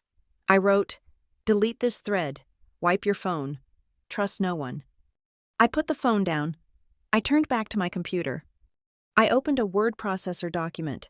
I didn't write a legal affidavit. I didn't write a letter to the editor. I wrote a title. "My mother left me in the woods to die. The truth about Larkspur Behavioral Solutions." I was going to write the story. I was going to post it on every forum, every social media platform, every local community board in our hometown. I was going to attach the photos of the tracker. I was going to attach the screenshots of her threats. I was going to name names. But I needed one more thing. I needed the smoking gun. I looked at the corrupted file again. Larkspur Behavioral Solutions. I navigated to the Contact Us page of the archived website. There was an email address for inquiries. I opened a new email draft. I attached the screenshot of the video of me sleeping. I attached the metadata showing user admin Pathfinder. I typed a single line in the body of the email. "I am subject M4. I have the rest of the footage, and I am willing to trade it for Toby Ball's freedom, or I release it to the FBI." It was a bluff. I didn't have the rest of the footage, but they didn't know that. I hit send. The game had escalated. I wasn't just defending myself anymore. I was negotiating a hostage release, and if Valerie thought she was scared now, she had no idea what was coming. I sat in the dark of my apartment, the glow of the laptop screen illuminating the hollows of my eyes. The bluff email I had sent to Larkspur Behavioral Solutions was a stone thrown into a black lake. I did not know what would ripple back, but I knew I could not wait for the waves to hit me. I needed to understand the shoreline. I needed to understand the history of the water. My mother had not acted alone. The video file, the metadata, the director Toby had overheard, it all pointed to a network. But networks leave traces, and networks are made of people. I thought about the family tree. It was a withered, pruned thing. Valerie had cut off almost everyone who disagreed with her methods. But there was one branch that had been severed violently when I was 12. My Aunt Meredith, Valerie's younger sister. She had been banned from our house after a Thanksgiving dinner where she accused Valerie of treating me like a lab rat. I had not spoken to her in 12 years. I did not even know if she was still in the state. I used a paid background check service, $50 well spent, to find her. Meredith Vance, current address, a condo in Sarasota, Florida, phone number listed. It was 11 o'clock at night. I dialed the number. It rang 4 times. Then a voicemail picked up. I hung up and dialed again immediately. This was a tactic Valerie used. Double dialing signaled an emergency. On the third ring of the second call, she answered. Her voice was groggy, laced with sleep and irritation. "Hello? Who is this?" "Aunt Meredith," I said. "It is Marley." The silence on the other end was absolute. It stretched for 10 seconds, heavy and thick. "Marley?" she whispered finally. "Oh my God, is it really you? Valerie told us you were. She said you were in Europe. She said you did not want to be contacted." "She lied," I said, cutting straight to the bone. "She lied about everything. I am in Chicago, and I am in trouble. But more importantly, Toby is in trouble." "Toby?" Meredith's voice sharpened, the sleep vanishing instantly. "What has she done?" "She took him to the woods, Meredith, just like she did with me, and now she is trying to ship him to a facility in Utah." I heard the sound of a lamp clicking on, the rustle of sheets. "I knew it," Meredith hissed. "I knew she wouldn't stop. She is ramping up again. Is she with the group?" The capital G was audible in her tone. "What group?" I asked. "I need you to tell me everything you know. I found a video. Meredith, a video of me sleeping in the woods the night she left me. Someone was filming." Meredith let out a long, shaky breath. "Listen to me. Marley, this goes back way before you were born. Your mother. She was never just a strict parent. In the late 90s, she got involved with a circle of academics and survivalists. They called themselves the Ironwood Collective. Ironwood, the password, the name of her shell company. They believed that modern society was creating a generation of weaklings." Meredith continued, her voice trembling slightly. "They believed that trauma, controlled trauma, was the only way to forge leadership. They didn't just talk about it, they practiced it. They ran unauthorized resilience camps for the children of the elite, CEOs, politicians, military brass. They would send their kids to these weekends to be hardened." My stomach turned over. And Valerie? Valerie wasn't just a member. Marley, she was a case study architect. She designed the scenarios, the abandonment, the false hope, the sensory deprivation.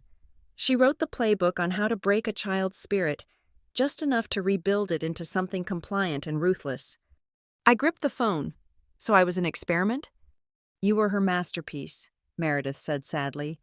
"She used to brag about you at family gatherings before I got cut off. She would show charts of your cortisol levels. She would talk about your resourcefulness metrics. But here's the thing. Marley, she filmed everything. All of it. Not just the camping trip. She had cameras in your bedroom, cameras in the kitchen. She has terabytes of footage of you growing up, documenting every time she made you cry, every time she punished you." "Why?" I asked, my voice barely a whisper. "Why film it?" "Collateral," Meredith said, "and marketing. She wanted to prove her method worked. She wanted to sell the program. That is what Larkspur is. It is the commercialization of what she did to you in that house." I looked at the blank wall of my apartment, seeing the invisible cameras that had haunted my childhood. I had always felt watched. I had always felt like I was performing. Now I knew why. "But why now?" I asked.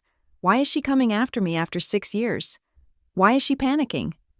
Meredith paused. "You haven't seen the news?" "What news?" "Valerie is publishing a book. Marley, it is coming out next month.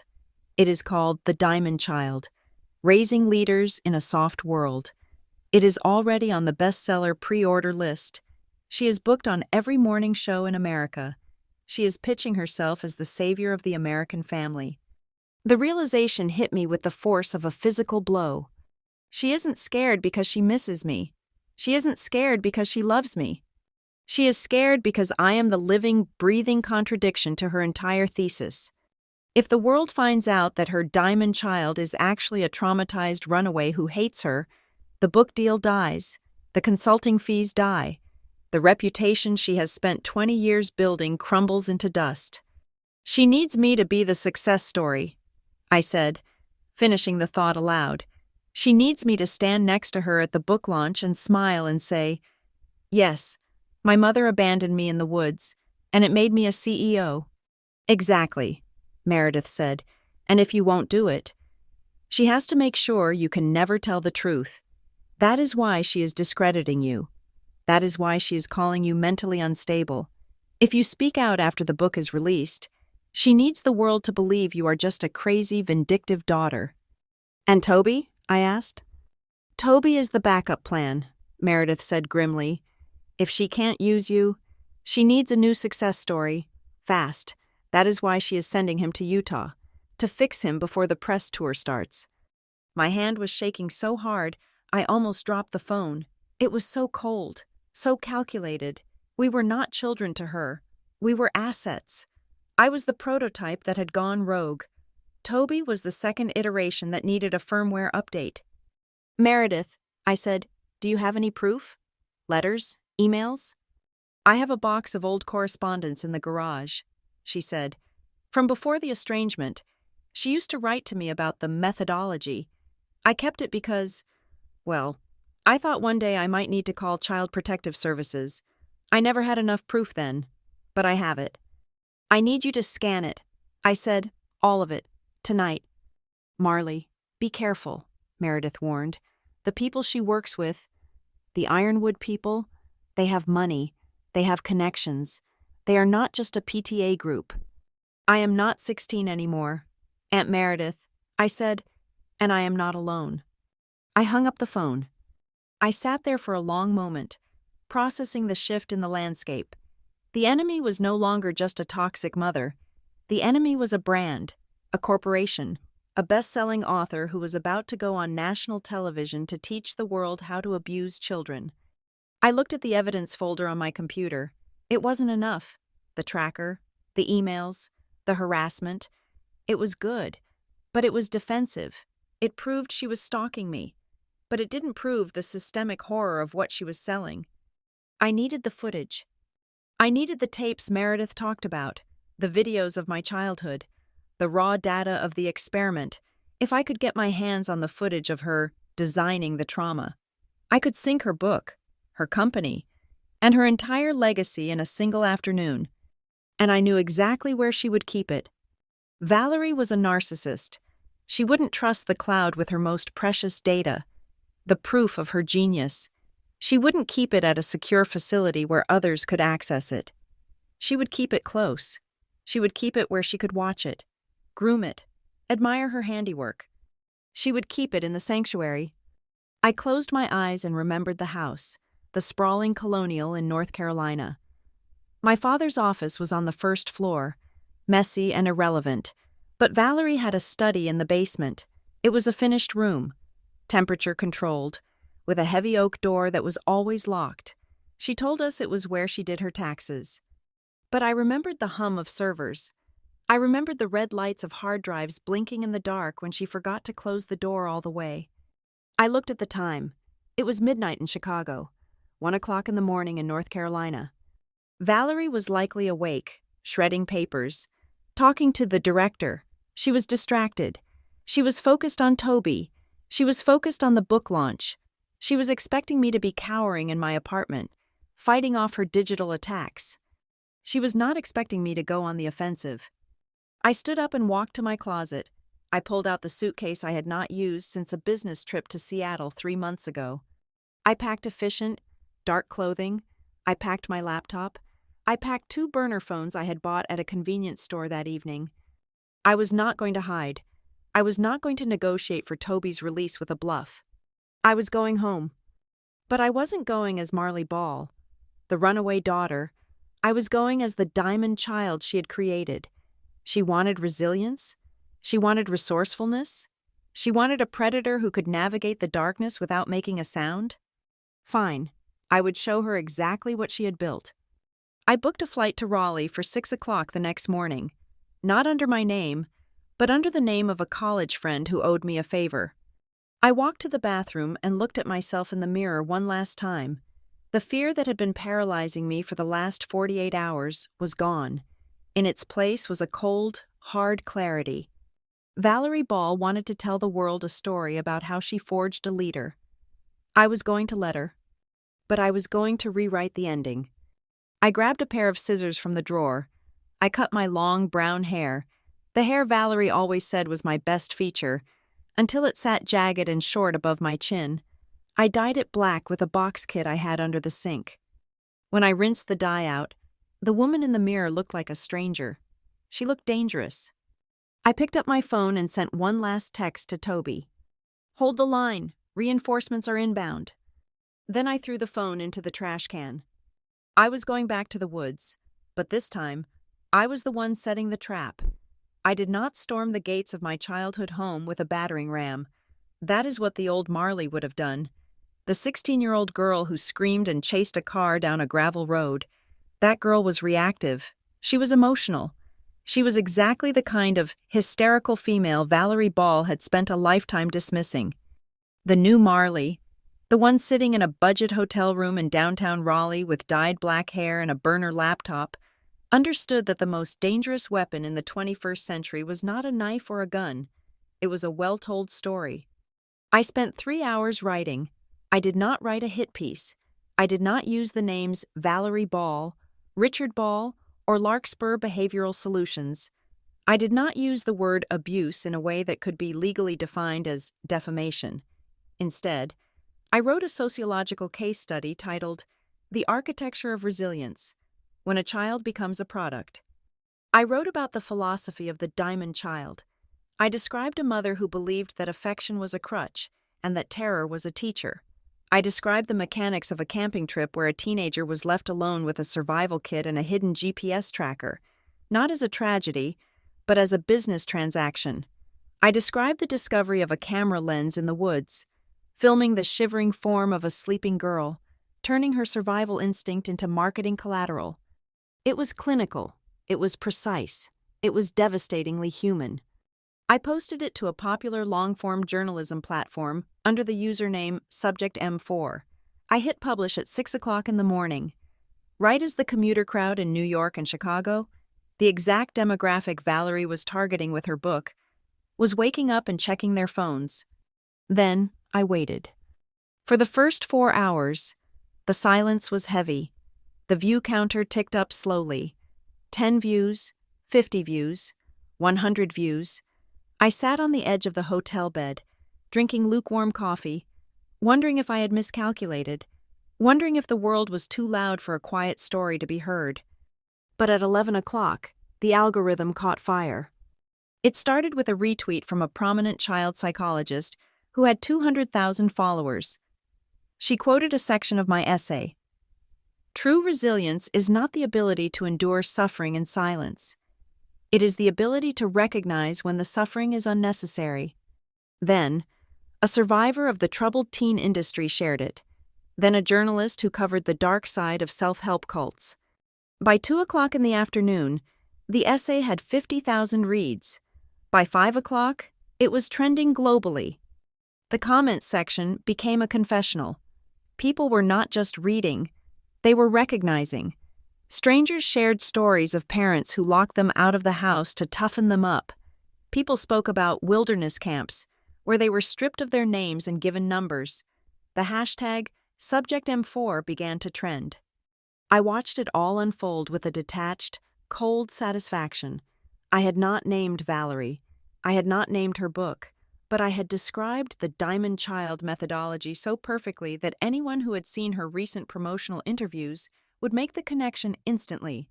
I was baiting a trap, and Valerie, whose ego was as fragile as it was massive, walked right into it. At 7 o'clock that evening, Valerie Ball's official author account posted a statement on social media. It was a mistake of catastrophic proportions. A PR firm would have told her to stay silent. A lawyer would have told her to ignore anonymous blogs. But Valerie did not listen to advisors. She listened to her own outrage. "It is disheartening," she wrote, "to see anonymous cowards attempting to sabotage the launch of a book designed to save a generation of soft, directionless children. These slanderous lies are clearly the work of a mentally unstable individual who has refused professional help for years. The Diamond Child method is about love, not abuse." She had just claimed the story. By defending herself against an anonymous essay that named no one, she had identified herself as the villain. She had confirmed that the monster in the story was her. The internet detectives went to work immediately.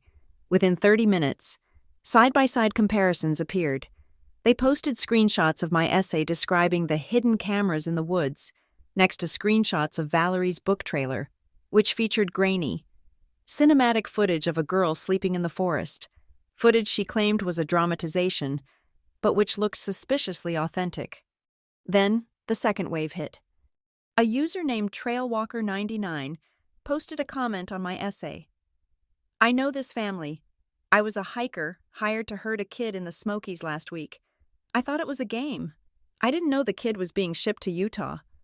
Another user, Ironwood Survivor, wrote, "The group mentioned here sounds exactly like the Ironwood Collective. My parents were members in the early 2000s. They filmed us too." Valerie's mentions were a war zone. She was deleting comments as fast as they appeared, but for every one she deleted, 3 more popped up. She was losing control of the narrative. The director she was so afraid of, the money behind Larkspur, would be watching this meltdown in real time.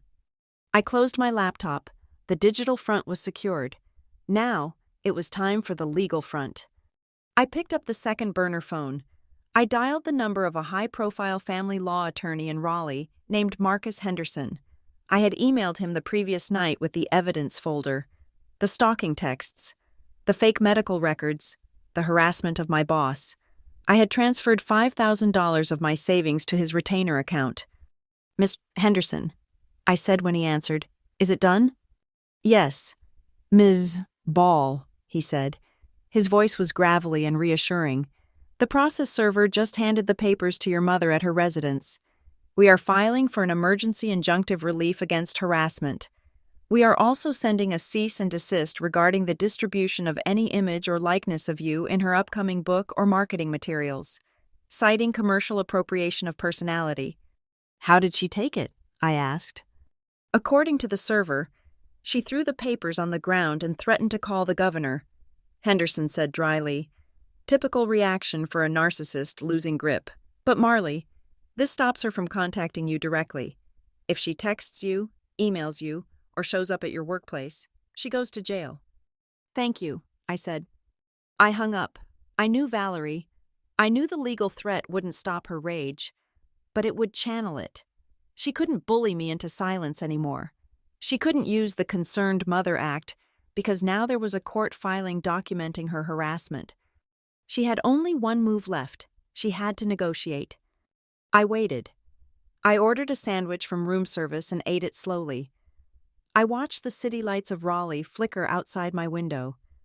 I was less than 10 miles from where she was likely pacing the floor of her study, screaming at my father. At 9 o'clock, the phone rang. It was not Valerie, it was Henderson. "She contacted my office," he said. "She wants a meeting." "Of course she does," I said. "She is proposing a sit-down with her legal counsel tomorrow morning." Henderson continued. "She says there has been a gross misunderstanding, and she wants to settle this before it damages the family further. Marley, she sounds desperate. She is willing to sign an NDA regarding your medical history if you take down the blog post." I laughed. It was a cold, sharp sound. She thinks she can trade my silence for her silence? She thinks I care about her fake medical records anymore? "What do you want to do?" Henderson asked. "I can tell her to pound sand." "No," I said. "I want to see her." I walked to the window. I looked at my reflection in the glass. The short black hair, the sharp jawline. I looked like a soldier. "Tell her I will meet her," I said, "but not at a law office, and not in private." "Where?" "There is a public park near the old high school." I said, "Shelley Lake. Tell her to meet me on the pier at 7 o'clock tomorrow morning. Alone, no lawyers, no father, just her and me." "Are you sure that is wise?" Henderson asked. "She won't try anything physical in a public park in broad daylight." I said, "She cares too much about appearances. And besides, I need her to look me in the eye when she realizes she has lost." "I will convey the message," Henderson said. "But Marley, keep your phone recording." "Always," I said. I hung up and lay down on the bed. I did not sleep, but I rested. I visualized the meeting. I visualized the pier. I knew why I chose Shelley Lake. It was the place where she used to take me to run sprints when I was 12. She would sit on the bench with a stopwatch, timing me, yelling that I was too slow, that I was dragging my feet. It was one of the many training grounds where she had tried to break me. It was fitting that it would be the place where I broke her. The next morning was gray and overcast. A light mist hung over the water of the lake, turning the world into a soft, diffused watercolor painting. I arrived at 6:45. I wore a long black coat and boots. I stood at the end of the wooden pier, watching a pair of ducks paddle through the reeds. I heard her footsteps on the wood planks before I saw her, the sharp, rhythmic click, click, click of expensive heels. I didn't turn around. I let her walk the full length of the pier. I let her see my back. I let her feel the distance. Marley. Her voice was tight, controlled, but underneath the steel, there was a tremor. I turned slowly. Valerie looked exhausted. The makeup was thick, trying to cover the dark circles under her eyes. Her hair was pulled back so tightly it looked painful. She was clutching her designer handbag like a shield. She stopped 10 feet away from me. She looked at my hair. Her eyes widened slightly, but she didn't comment on it. "You have caused quite a mess," she said. It was an attempt at her old authority, but it fell flat. It sounded hollow against the quiet backdrop of the lake. I didn't say anything. I just looked at her. "The publisher is calling me every hour," she continued, her voice rising slightly. "The investors for the new facility are getting nervous. Do you have any idea how much money is at stake? Do you have any idea what you are destroying?" "I am not destroying anything." "Valerie," I said calmly, "I am just telling the truth. If the truth destroys your business, then your business was built on a lie." She took a step forward. "You ungrateful child. I gave you everything. I gave you the tools to survive in a harsh world. And this is how you repay me? By slandering me on the internet?" I smiled. It was a genuine smile, devoid of humor but full of clarity. "You didn't give me tools. Mom, you gave me trauma. And the funny thing about trauma is that it doesn't make you strong. It makes you angry. And anger is a very efficient fuel." I took a step toward her. She flinched. "I want Toby," I said. Valerie blinked. "What?" "I know about the flight to Utah." I said, "I know about the facility. You are not sending him. You are going to hand over his passport. You are going to sign emancipation papers if he wants them. And you are going to let him leave that house today." She laughed, a harsh, incredulous bark. "You think you can dictate terms to me? Toby is a minor. He is my son. I know what is best for him." "No, you don't," I said. "You only know what is best for your brand. And right now, your brand is on fire." I pulled my phone from my pocket. I held it up. "I haven't released the second part of the essay yet. Valerie, the part where I name names. The part where I upload the video of me sleeping in the woods with the metadata attached. The part where I link Larkspur Behavioral Solutions to the Ironwood Collective and the illegal surveillance of minors." Valerie's face went pale. The rouge on her cheeks stood out like clown paint. "You wouldn't," she whispered. "Try me." I said. It was the same thing I had said in the coffee shop in Chicago. But this time, the weight behind it was different. This time, I held the detonator. "If you release that, you will ruin your father too," she said, her voice trembling. "He knew. He signed the consent forms." "I know," I said, and the sadness of that truth washed over me for a second before I pushed it away. "And he will have to answer for that. But you will go to prison. Valerie, unauthorized surveillance, child endangerment, fraud. My lawyer says the list of potential charges is quite long." She stared at me. She looked at the water. She looked at the trees. She looked like a trapped animal looking for a way out of a cage she had built herself. "What do you want?" she asked. Her voice was defeated, small. "I want Toby." I repeated, "I want you to go home, pack his things, and drive him to this park. I want you to bring his birth certificate and his social security card, and I want you to do it within the hour." "And if I do?" "Then I don't publish part 2 today. I said, I let you try to salvage your book launch. I let you fight the internet mobs on your own. But Toby belongs to me now. She looked at me for a long, agonizing minute. She was calculating the odds. She was weighing the loss of one asset against the loss of her entire empire. She was a businesswoman until the end. Fine, she spat. She turned on her heel and began to walk away. And Valerie? I called out. She stopped, but didn't turn around. If you ever try to contact either of us again, I said, my voice carrying over the water, if I see one strange car, one hiker, one email, I will burn Larkspur to the ground, and I won't do it anonymously. She stood there for a second, her shoulders hunched. Then she started walking again, the click, click, click of her heels fading into the morning mist. I turned back to the lake. I took a deep breath of the cold, damp air. It tasted like freedom. But I knew it wasn't over. Getting Toby was just the extraction. The war against the machine she had built, the machine that was still churning out diamond children in the dark, was just beginning. I looked at my watch, 7:15. I had 45 minutes to prepare for my brother, and then I had a basement to raid, because while I had promised not to publish part 2 today, I had never promised I wouldn't collect the ammunition for when I eventually did. The bistro Valerie selected for our final exchange was exactly the kind of place she used to drag me to when I was a child, and she wanted to show me off to her friends. It was called the Gilded Oak. It smelled of roasted espresso beans, expensive perfume, and old money. It was crowded with the lunch rush, lawyers in pinstripe suits, ladies who lunched, and tech entrepreneurs making deals over sparkling water. It was the perfect stage for a woman who believed that public perception was the only reality that mattered. I arrived 10 minutes early. I sat at a small table near the window, my back against the wall, giving me a clear view of the entrance and the street. I had Toby secured. That was the most important thing. My brother was currently sitting in the conference room of Marcus Henderson's law office, eating pizza and watching Netflix, guarded by a paralegal who looked like a linebacker. He had his passport. He had his freedom. The leverage Valerie thought she had over me was gone, but she did not know that I knew exactly how desperate she had become in the last 24 hours. Valerie walked in at 12 o'clock sharp. She had changed her strategy since the pier. The frantic, disheveled woman from the lake was gone. In her place was the polished, armored CEO of Larkspur Behavioral Solutions. She wore a sharp white blazer, oversized sunglasses, and a smile that looked like it had been painted on with enamel.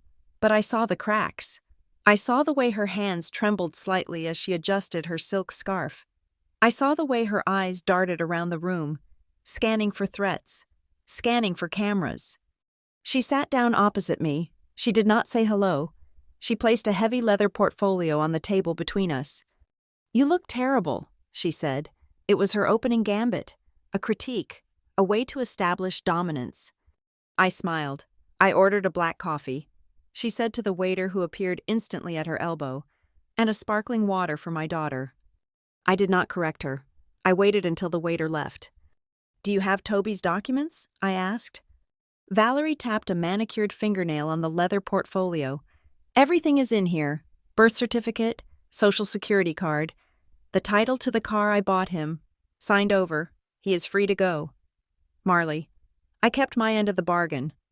She slid the portfolio toward me. I reached for it, but she placed her hand firmly on top of it, pinning it to the white tablecloth.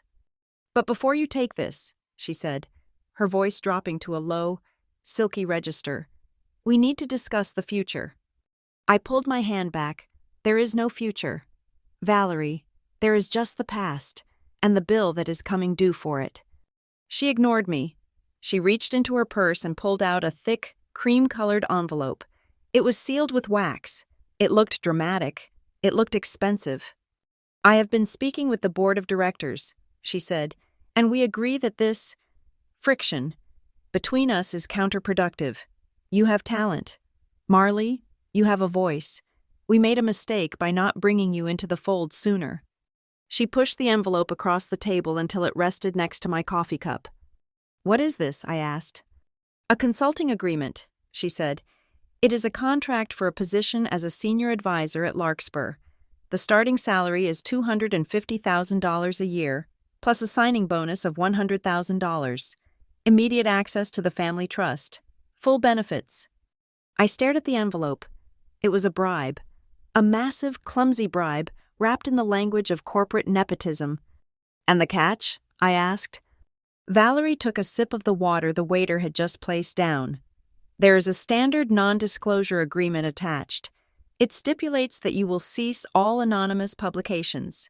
It transfers the ownership of any media, journals, or recordings you possess regarding your childhood to the company. It requires a joint press statement where we present a united front for the book launch. I looked at her, truly looking at her, and for the first time, I didn't feel anger. I felt pity. She really thought everyone had a price. She really thought that the hole she had carved out of my soul could be filled with $250,000. You want me to work for you? I asked, keeping my voice neutral. You want me to help you abuse other children? We do not abuse children, she hissed, her smile faltering for a second. We build them. We save them from mediocrity. You are proof of that. Marley, look at you. You are sitting here, negotiating with a multi-million-dollar company, outmaneuvering lawyers, staying calm under pressure. Who taught you that? Who gave you that steel? You did. I said, but you didn't give it to me. I forged it to survive you. I picked up the envelope. I felt the weight of the paper. I felt the greed and the fear packed inside it. I tore it in half. The sound of the thick paper ripping was loud in the quiet bistro. A woman at the next table looked over. Valerie froze. Her face went ashen. I dropped the pieces onto her plate. I am not for sale. Mom, I said quietly, and neither is the truth. Valerie stared at the torn paper. Her chest heaved. The control she had been fighting to maintain began to fracture. The enamel smile cracked and fell away, revealing the snarling animal underneath.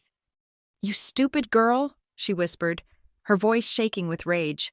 You have no idea what you are doing. You think this is a game? You think you can just write a blog post and bring me down? I am an institution. I have friends in the Senate. I have generals on my speed dial. If you walk away from this, I will bury you. I will make sure you never work in this country again. I leaned forward. Go ahead, Valerie. Try it. But before you do, I have a question. I waited until her eyes met mine. The footage, I said. The videos from the house. The cameras in my bedroom. The cameras in the bathroom. Valerie flinched. Her eyes darted to the side. Meredith told me everything. I lied. She told me you have an archive. A server in the basement. Valerie scoffed, trying to regain her footing. Meredith is a drunk and a liar. Is she? I asked, because the metadata on the file I have says otherwise. But here's what I don't understand. Valerie, why keep it? If it is just for research, why keep the tapes of me crying? Why keep the tapes of me begging you to let me back inside when you locked me out in the snow? That is not data. That is a trophy. It is evidence, Valerie snapped, her voice rising. Heads turned. She didn't care. She was flushed, her eyes manic. It is the raw data of the process. You have to document the breakdown to understand the reconstruction. So you admit it exists? I asked. You admit you filmed me without my consent for 18 years? Of course I filmed it, she shouted, slamming her hand on the table. The silverware rattled. How else was I supposed to prove the efficacy of the stress inoculation? I have thousands of hours of footage proving that my method works. I have recordings of you overcoming fear that are cinematic masterpieces. The lighting in the woods? I set that up myself. The night vision cameras? I imported them from Israel. It was precise. It was scientific. The restaurant had gone silent. The lawyers and the ladies who lunched were all staring at our table. Valerie was breathing hard, her chest rising and falling, her eyes wild with the fervor of a fanatic defending her religion. She looked around the room, realizing suddenly that she was shouting. She realized that she had just admitted to surveillance and child abuse in front of 50 witnesses. But it was too late. I looked at the phone sitting face down on the table next to my coffee cup. The little red light on the recording app had been blinking for 10 minutes. "Thank you," I said softly. Valerie followed my gaze. She looked at the phone. She looked back at me. The color drained from her face so completely that I thought she might faint. "You," she whispered, "you trapped me." I picked up the phone. I stopped the recording. I hit save. Then I hit send, uploading it immediately to the cloud and emailing a copy to Marcus Henderson. "I didn't trap you. Valerie," I said, standing up, "I just gave you the opportunity to be yourself." I reached across the table and grabbed the leather portfolio containing Toby's documents. She didn't stop me. She was frozen, her hands hovering over the torn pieces of the contract, her mouth opening and closing soundlessly. "This conversation is over," I said. "You will be hearing from my lawyer regarding the terms of the restraining order. And Valerie?" I leaned down, close enough to smell the fear radiating off her. "Do not go home to the basement. The police are already there with a search warrant. Henderson called it in 5 minutes ago based on the affidavit Meredith provided. They are seizing the servers as we speak." Valerie let out a sound that was half gasp, half scream. She scrambled out of the booth, knocking over her chair. She didn't look at me. She didn't look at the waiters. She ran toward the door, her heels slipping on the polished floor, running to save the only thing she had ever truly loved, her archive. I watched her go. I picked up my portfolio.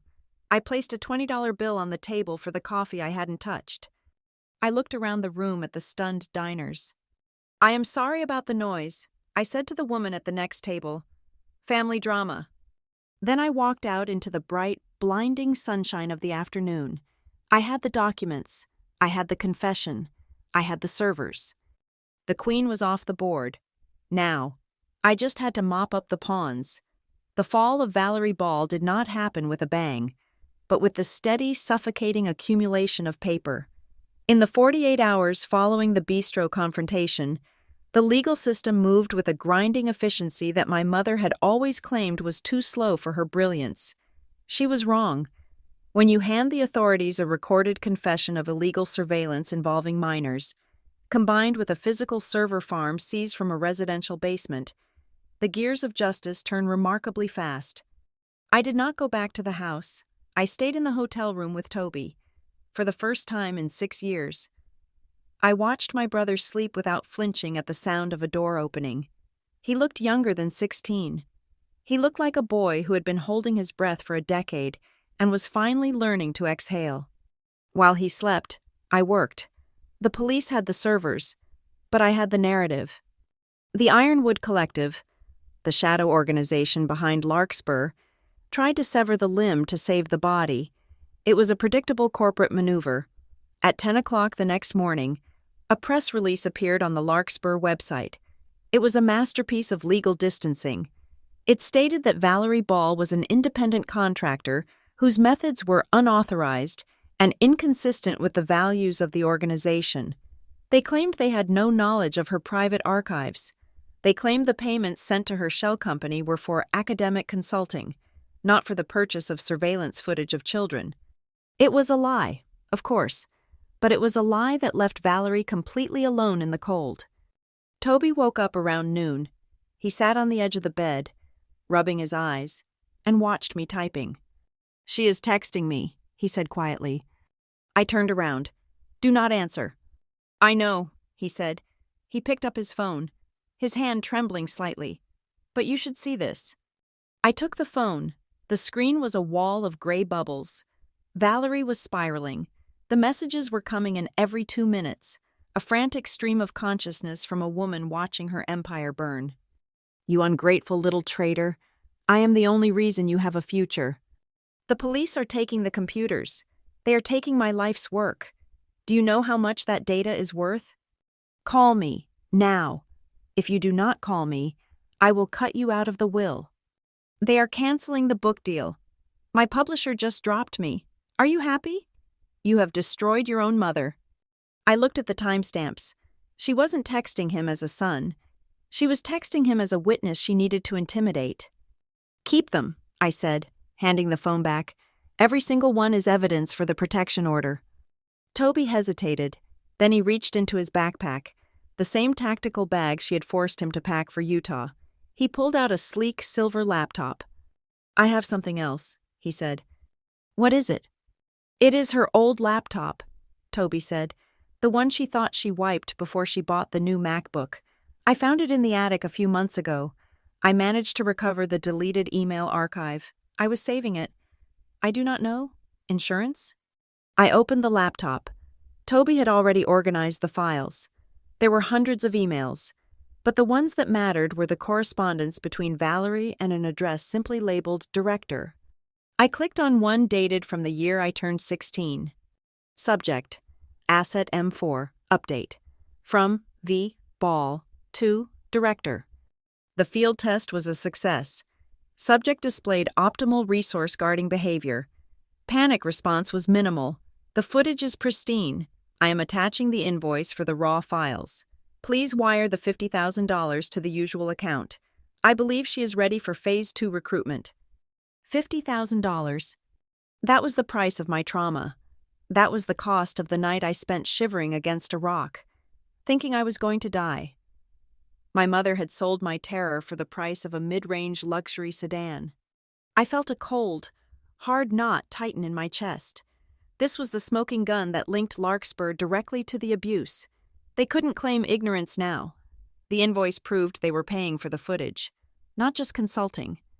I forwarded the entire archive to Marcus Henderson and the detective in charge of the case. By that evening, the news broke. It wasn't just a blog post anymore. It was a headline. Best-selling parenting author investigated for child endangerment and illegal surveillance ring. The video I had uploaded, the one of me sleeping in the woods, was playing on the nightly news, with my face blurred but the context clear. The Diamond Child brand was dead. The book was pulled from shelves before it even launched. The morning shows that had booked her canceled their segments. Valerie Ball had wanted to be famous. Now, she was infamous. 3 days later, we stood in a courtroom in downtown Raleigh. It was a hearing for the permanent restraining order. Valerie was there. She sat at the defense table with a lawyer who looked like he knew he was fighting a losing battle. She looked diminished. The white blazer was gone, replaced by a somber gray suit. She had aged 10 years in 3 days. Her hands were shaking uncontrollably. When I walked in, followed by Toby and Mr. Henderson, she looked up. For a second, her eyes flashed with that old, familiar fire, the look that said, "I own you." But then she looked at the judge. She looked at the stack of evidence on the prosecution's table, and the fire went out. It was replaced by a vast, empty terror. The judge was a woman with sharp eyes and zero tolerance for nonsense. She reviewed the transcripts of the recordings. She reviewed the emails. She reviewed the texts Valerie had sent Toby. "Ms. Ball," the judge said, looking over her glasses at my mother, "the evidence presented here paints a disturbing picture of systemic exploitation and harassment. You treated your children not as human beings, but as commodities." Valerie stood up. "Your Honor, I was raising them to be strong. The world is a hard place. I was preparing them." "Sit down," the judge ordered. Her voice cracked like a whip. Valerie sat. She shrank into her chair. The judge granted the order, 5 years, no contact, no third-party contact, 500 yards. If she violated it, she would go to prison immediately. As we were leaving the courtroom, Valerie's lawyer stopped us. "My client would like to convey a message," he said, looking uncomfortable. Mr. Henderson stepped in front of me. "No contact means no contact." "It is not a threat," the lawyer said quickly. She wants you to know that she forgives you. She says she knows you are just confused and that when you are ready to apologize, she will be waiting." I stopped. I looked past the lawyer to where Valerie was standing by the window. She was watching me, waiting for a reaction. She was still trying to rewrite the narrative. She was still trying to be the benevolent victim. I walked over to the lawyer. I looked him in the eye. "Tell her I do not want her forgiveness," I said, "and tell her I do not want her apology. Those things only matter between people who have a relationship. We do not have a relationship. We have a case number." I turned to Toby. Let's go. We walked out of the courthouse and into the sunlight. It was a Tuesday. The sky was a brilliant, aching blue. We got into my rental car. I drove us to the airport. Toby was going to live with our Aunt Meredith in Florida. I had arranged it. She was waiting for him. I was going back to Chicago to pack up my life. And then, well, I didn't know yet. And that was the beauty of it. For the first time in my life, I didn't have a plan written by someone else. I didn't have a map with a highlighted route. I didn't have a tracker in my bag. I dropped Toby off at the gate. We hugged. It wasn't a movie hug. It was awkward and tight and filled with the knowledge of everything we had survived. "You are okay?" he asked, looking at me with those eyes that were so much like my father's, but kinder. "I am okay," I said. "I am better than okay. I am real." I watched him walk down the jet bridge. Then I walked to my own gate. I sat down and opened my laptop. I had one last thing to do. I logged into the blog account, subject M4. I wrote a final post. "The experiment is over. The data has been seized. The architect has fallen. To everyone who read this story, who shared it, who saw themselves in the cracks of my silence, thank you. You were the reinforcements I needed. We are not diamond children. We do not need to be hardened to be valuable. We are flesh and blood, and that is enough." I hit publish. Then I closed the laptop. I looked out the window at the planes taking off, lifting into the sky against the gravity that tried to hold them down. My phone buzzed. It was a notification from the bank. The legal fees had drained my savings. I was broke. I was estranged from my parents. I had no job. As I had resigned that morning to protect my firm from the fallout, I had nothing. And I had never felt richer. I was Marley Ball. I was 24 years old. And for the first time since I was 16, the woods were just trees. The dark was just the absence of light. And I was the only one writing my story. Thank you so much for listening to my story. I would love to know where you are tuning in from. So please drop a comment below and let's share our thoughts on this journey together. Don't forget to subscribe to the channel Lila Revenge Stories, like this video, and hit the hype button so this story can reach and be heard by even more people.